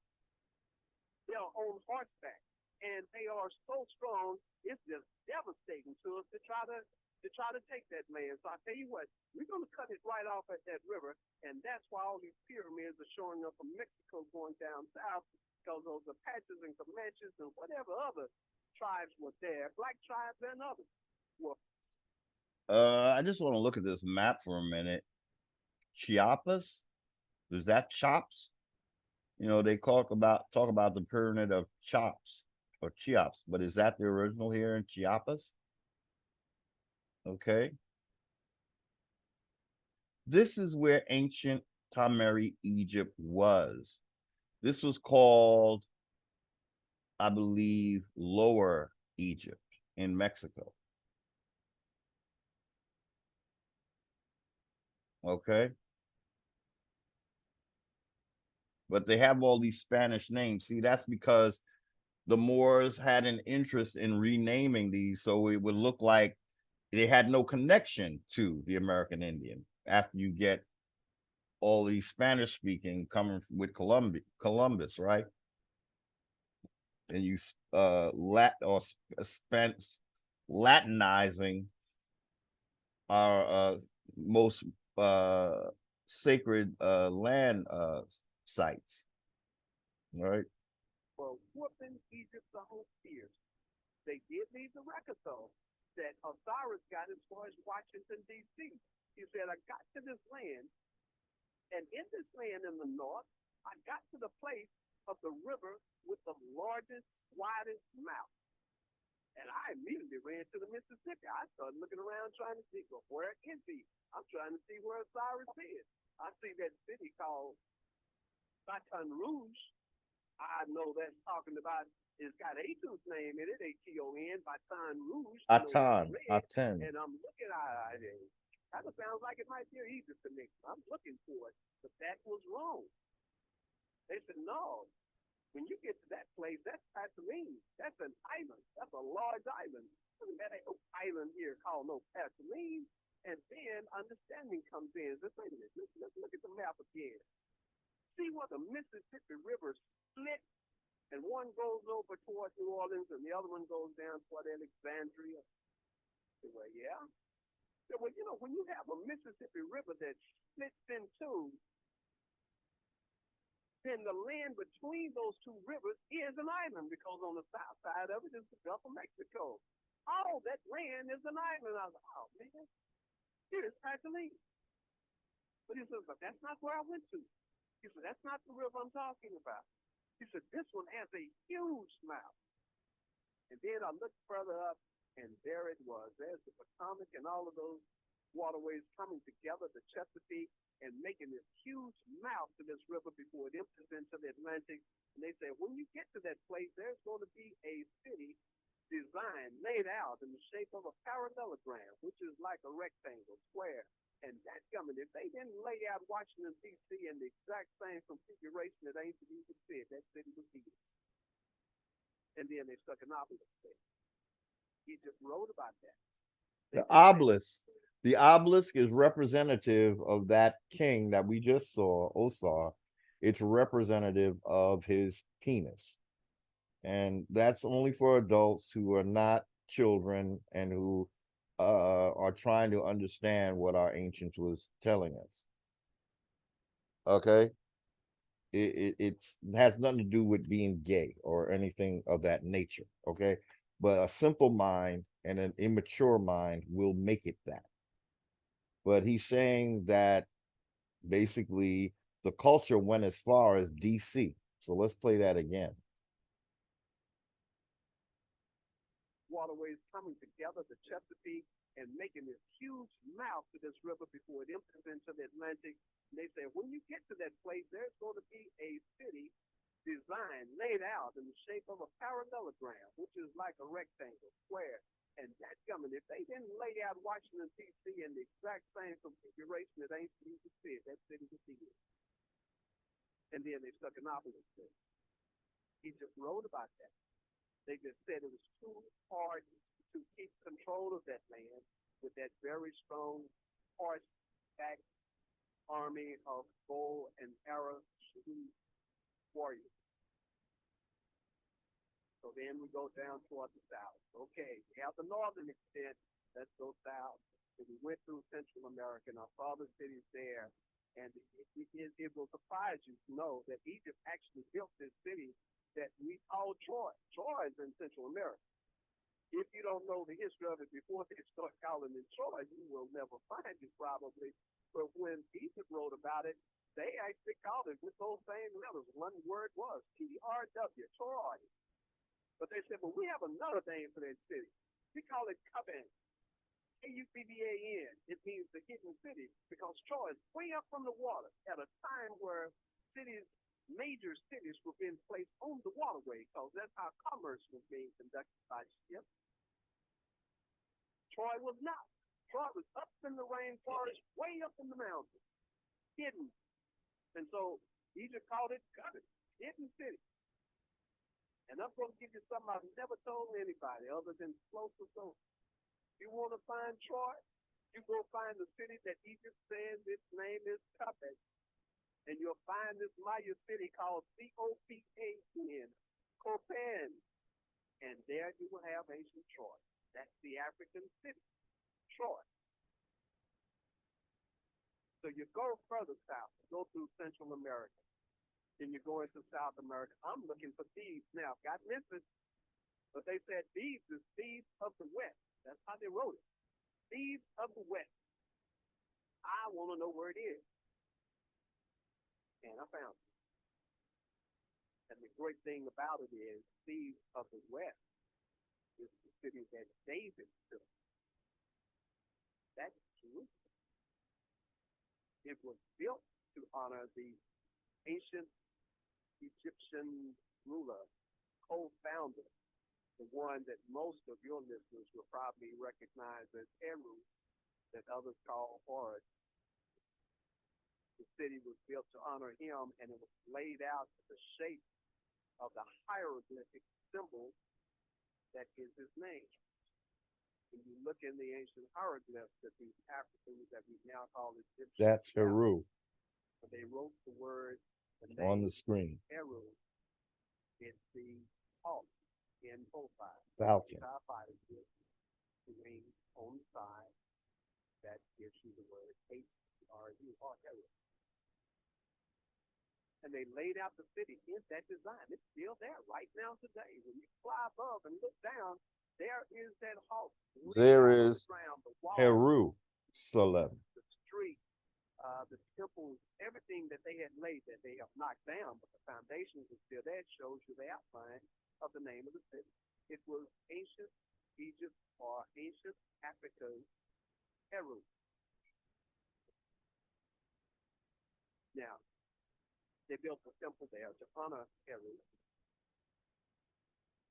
And some of the listeners and readers will know that one of the words that Egypt used for temple was like a rectangle with an opening in it, almost like a house or a temple.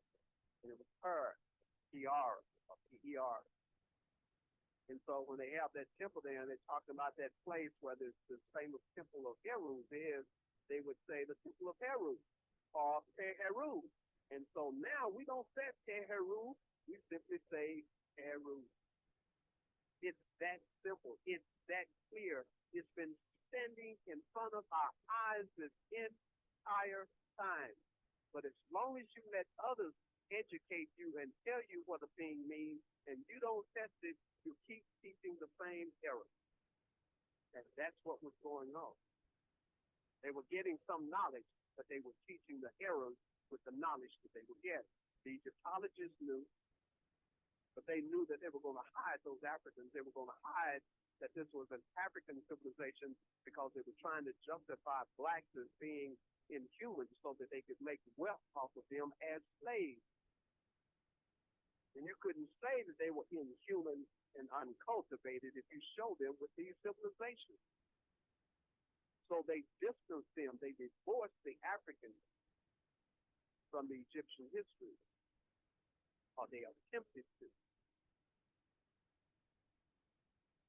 When they came into the Americas in the 1500s, supposedly stumbling upon it with Columbus, you have to understand Columbus had just returned from West Africa. He had the map. The same ones that had come over and became what we now call Aztec, and they hated that. That was a derogatory term. It meant that they worshiped the pagan deity Sutek that ancient Egypt writes about. So if you're of something, you are a something. You are of it. So they were a Sutek or Aztec. They said, no, we're Christians, we're Muslims, and there are others among us who do worship the traditional belief. But they were in a mode of trying to show them as being uncultured and uncivilized. So they knew when they came in the 1500s, they knew where they were. They knew this was Egypt. You find this strange letter in Spain where they're having the wars against the blacks who are now running Spain wars, and they didn't lose that until 1492. And when they defeated those wars, then they said, "Oh, we can go and fight the war against the blacks over in the Americas, but not until we whoop the ones that's on our doorstep or we're on their doorstep."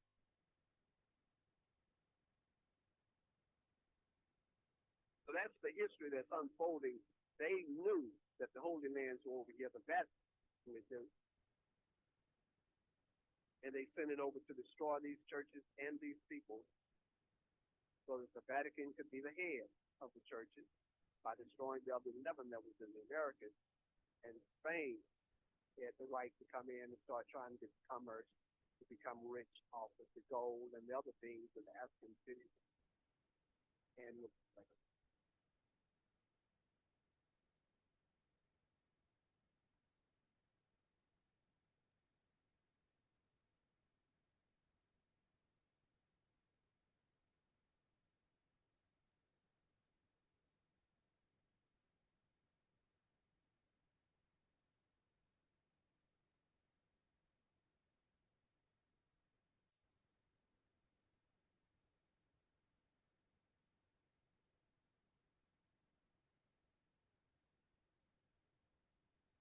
Okay, we played this, I think, or did I stop it? I kind of checked out for a minute, but I think he said a lot, and I think we'll end on that note. He's kind of mixing it up, but the uh cursor is that the kingdoms were united in America. That's where we want to really just stop. And everything else it's added, but the main point is which was first. That would be Tom Mary in America. Okay. So I'm going to close out, stop the share. And this time I'm really going to say thank you for watching. You spent quite enough time uh, having your attention here. So I thank you. I want to say thank you to any new channel members. I want to say thank you for your comments and feedback. And thank you for so much for watching. Till next time, stay well, be well. Peace, goodwill, love, joy, happiness, your land back, your identity back, and all the good things. Thank you again for watching.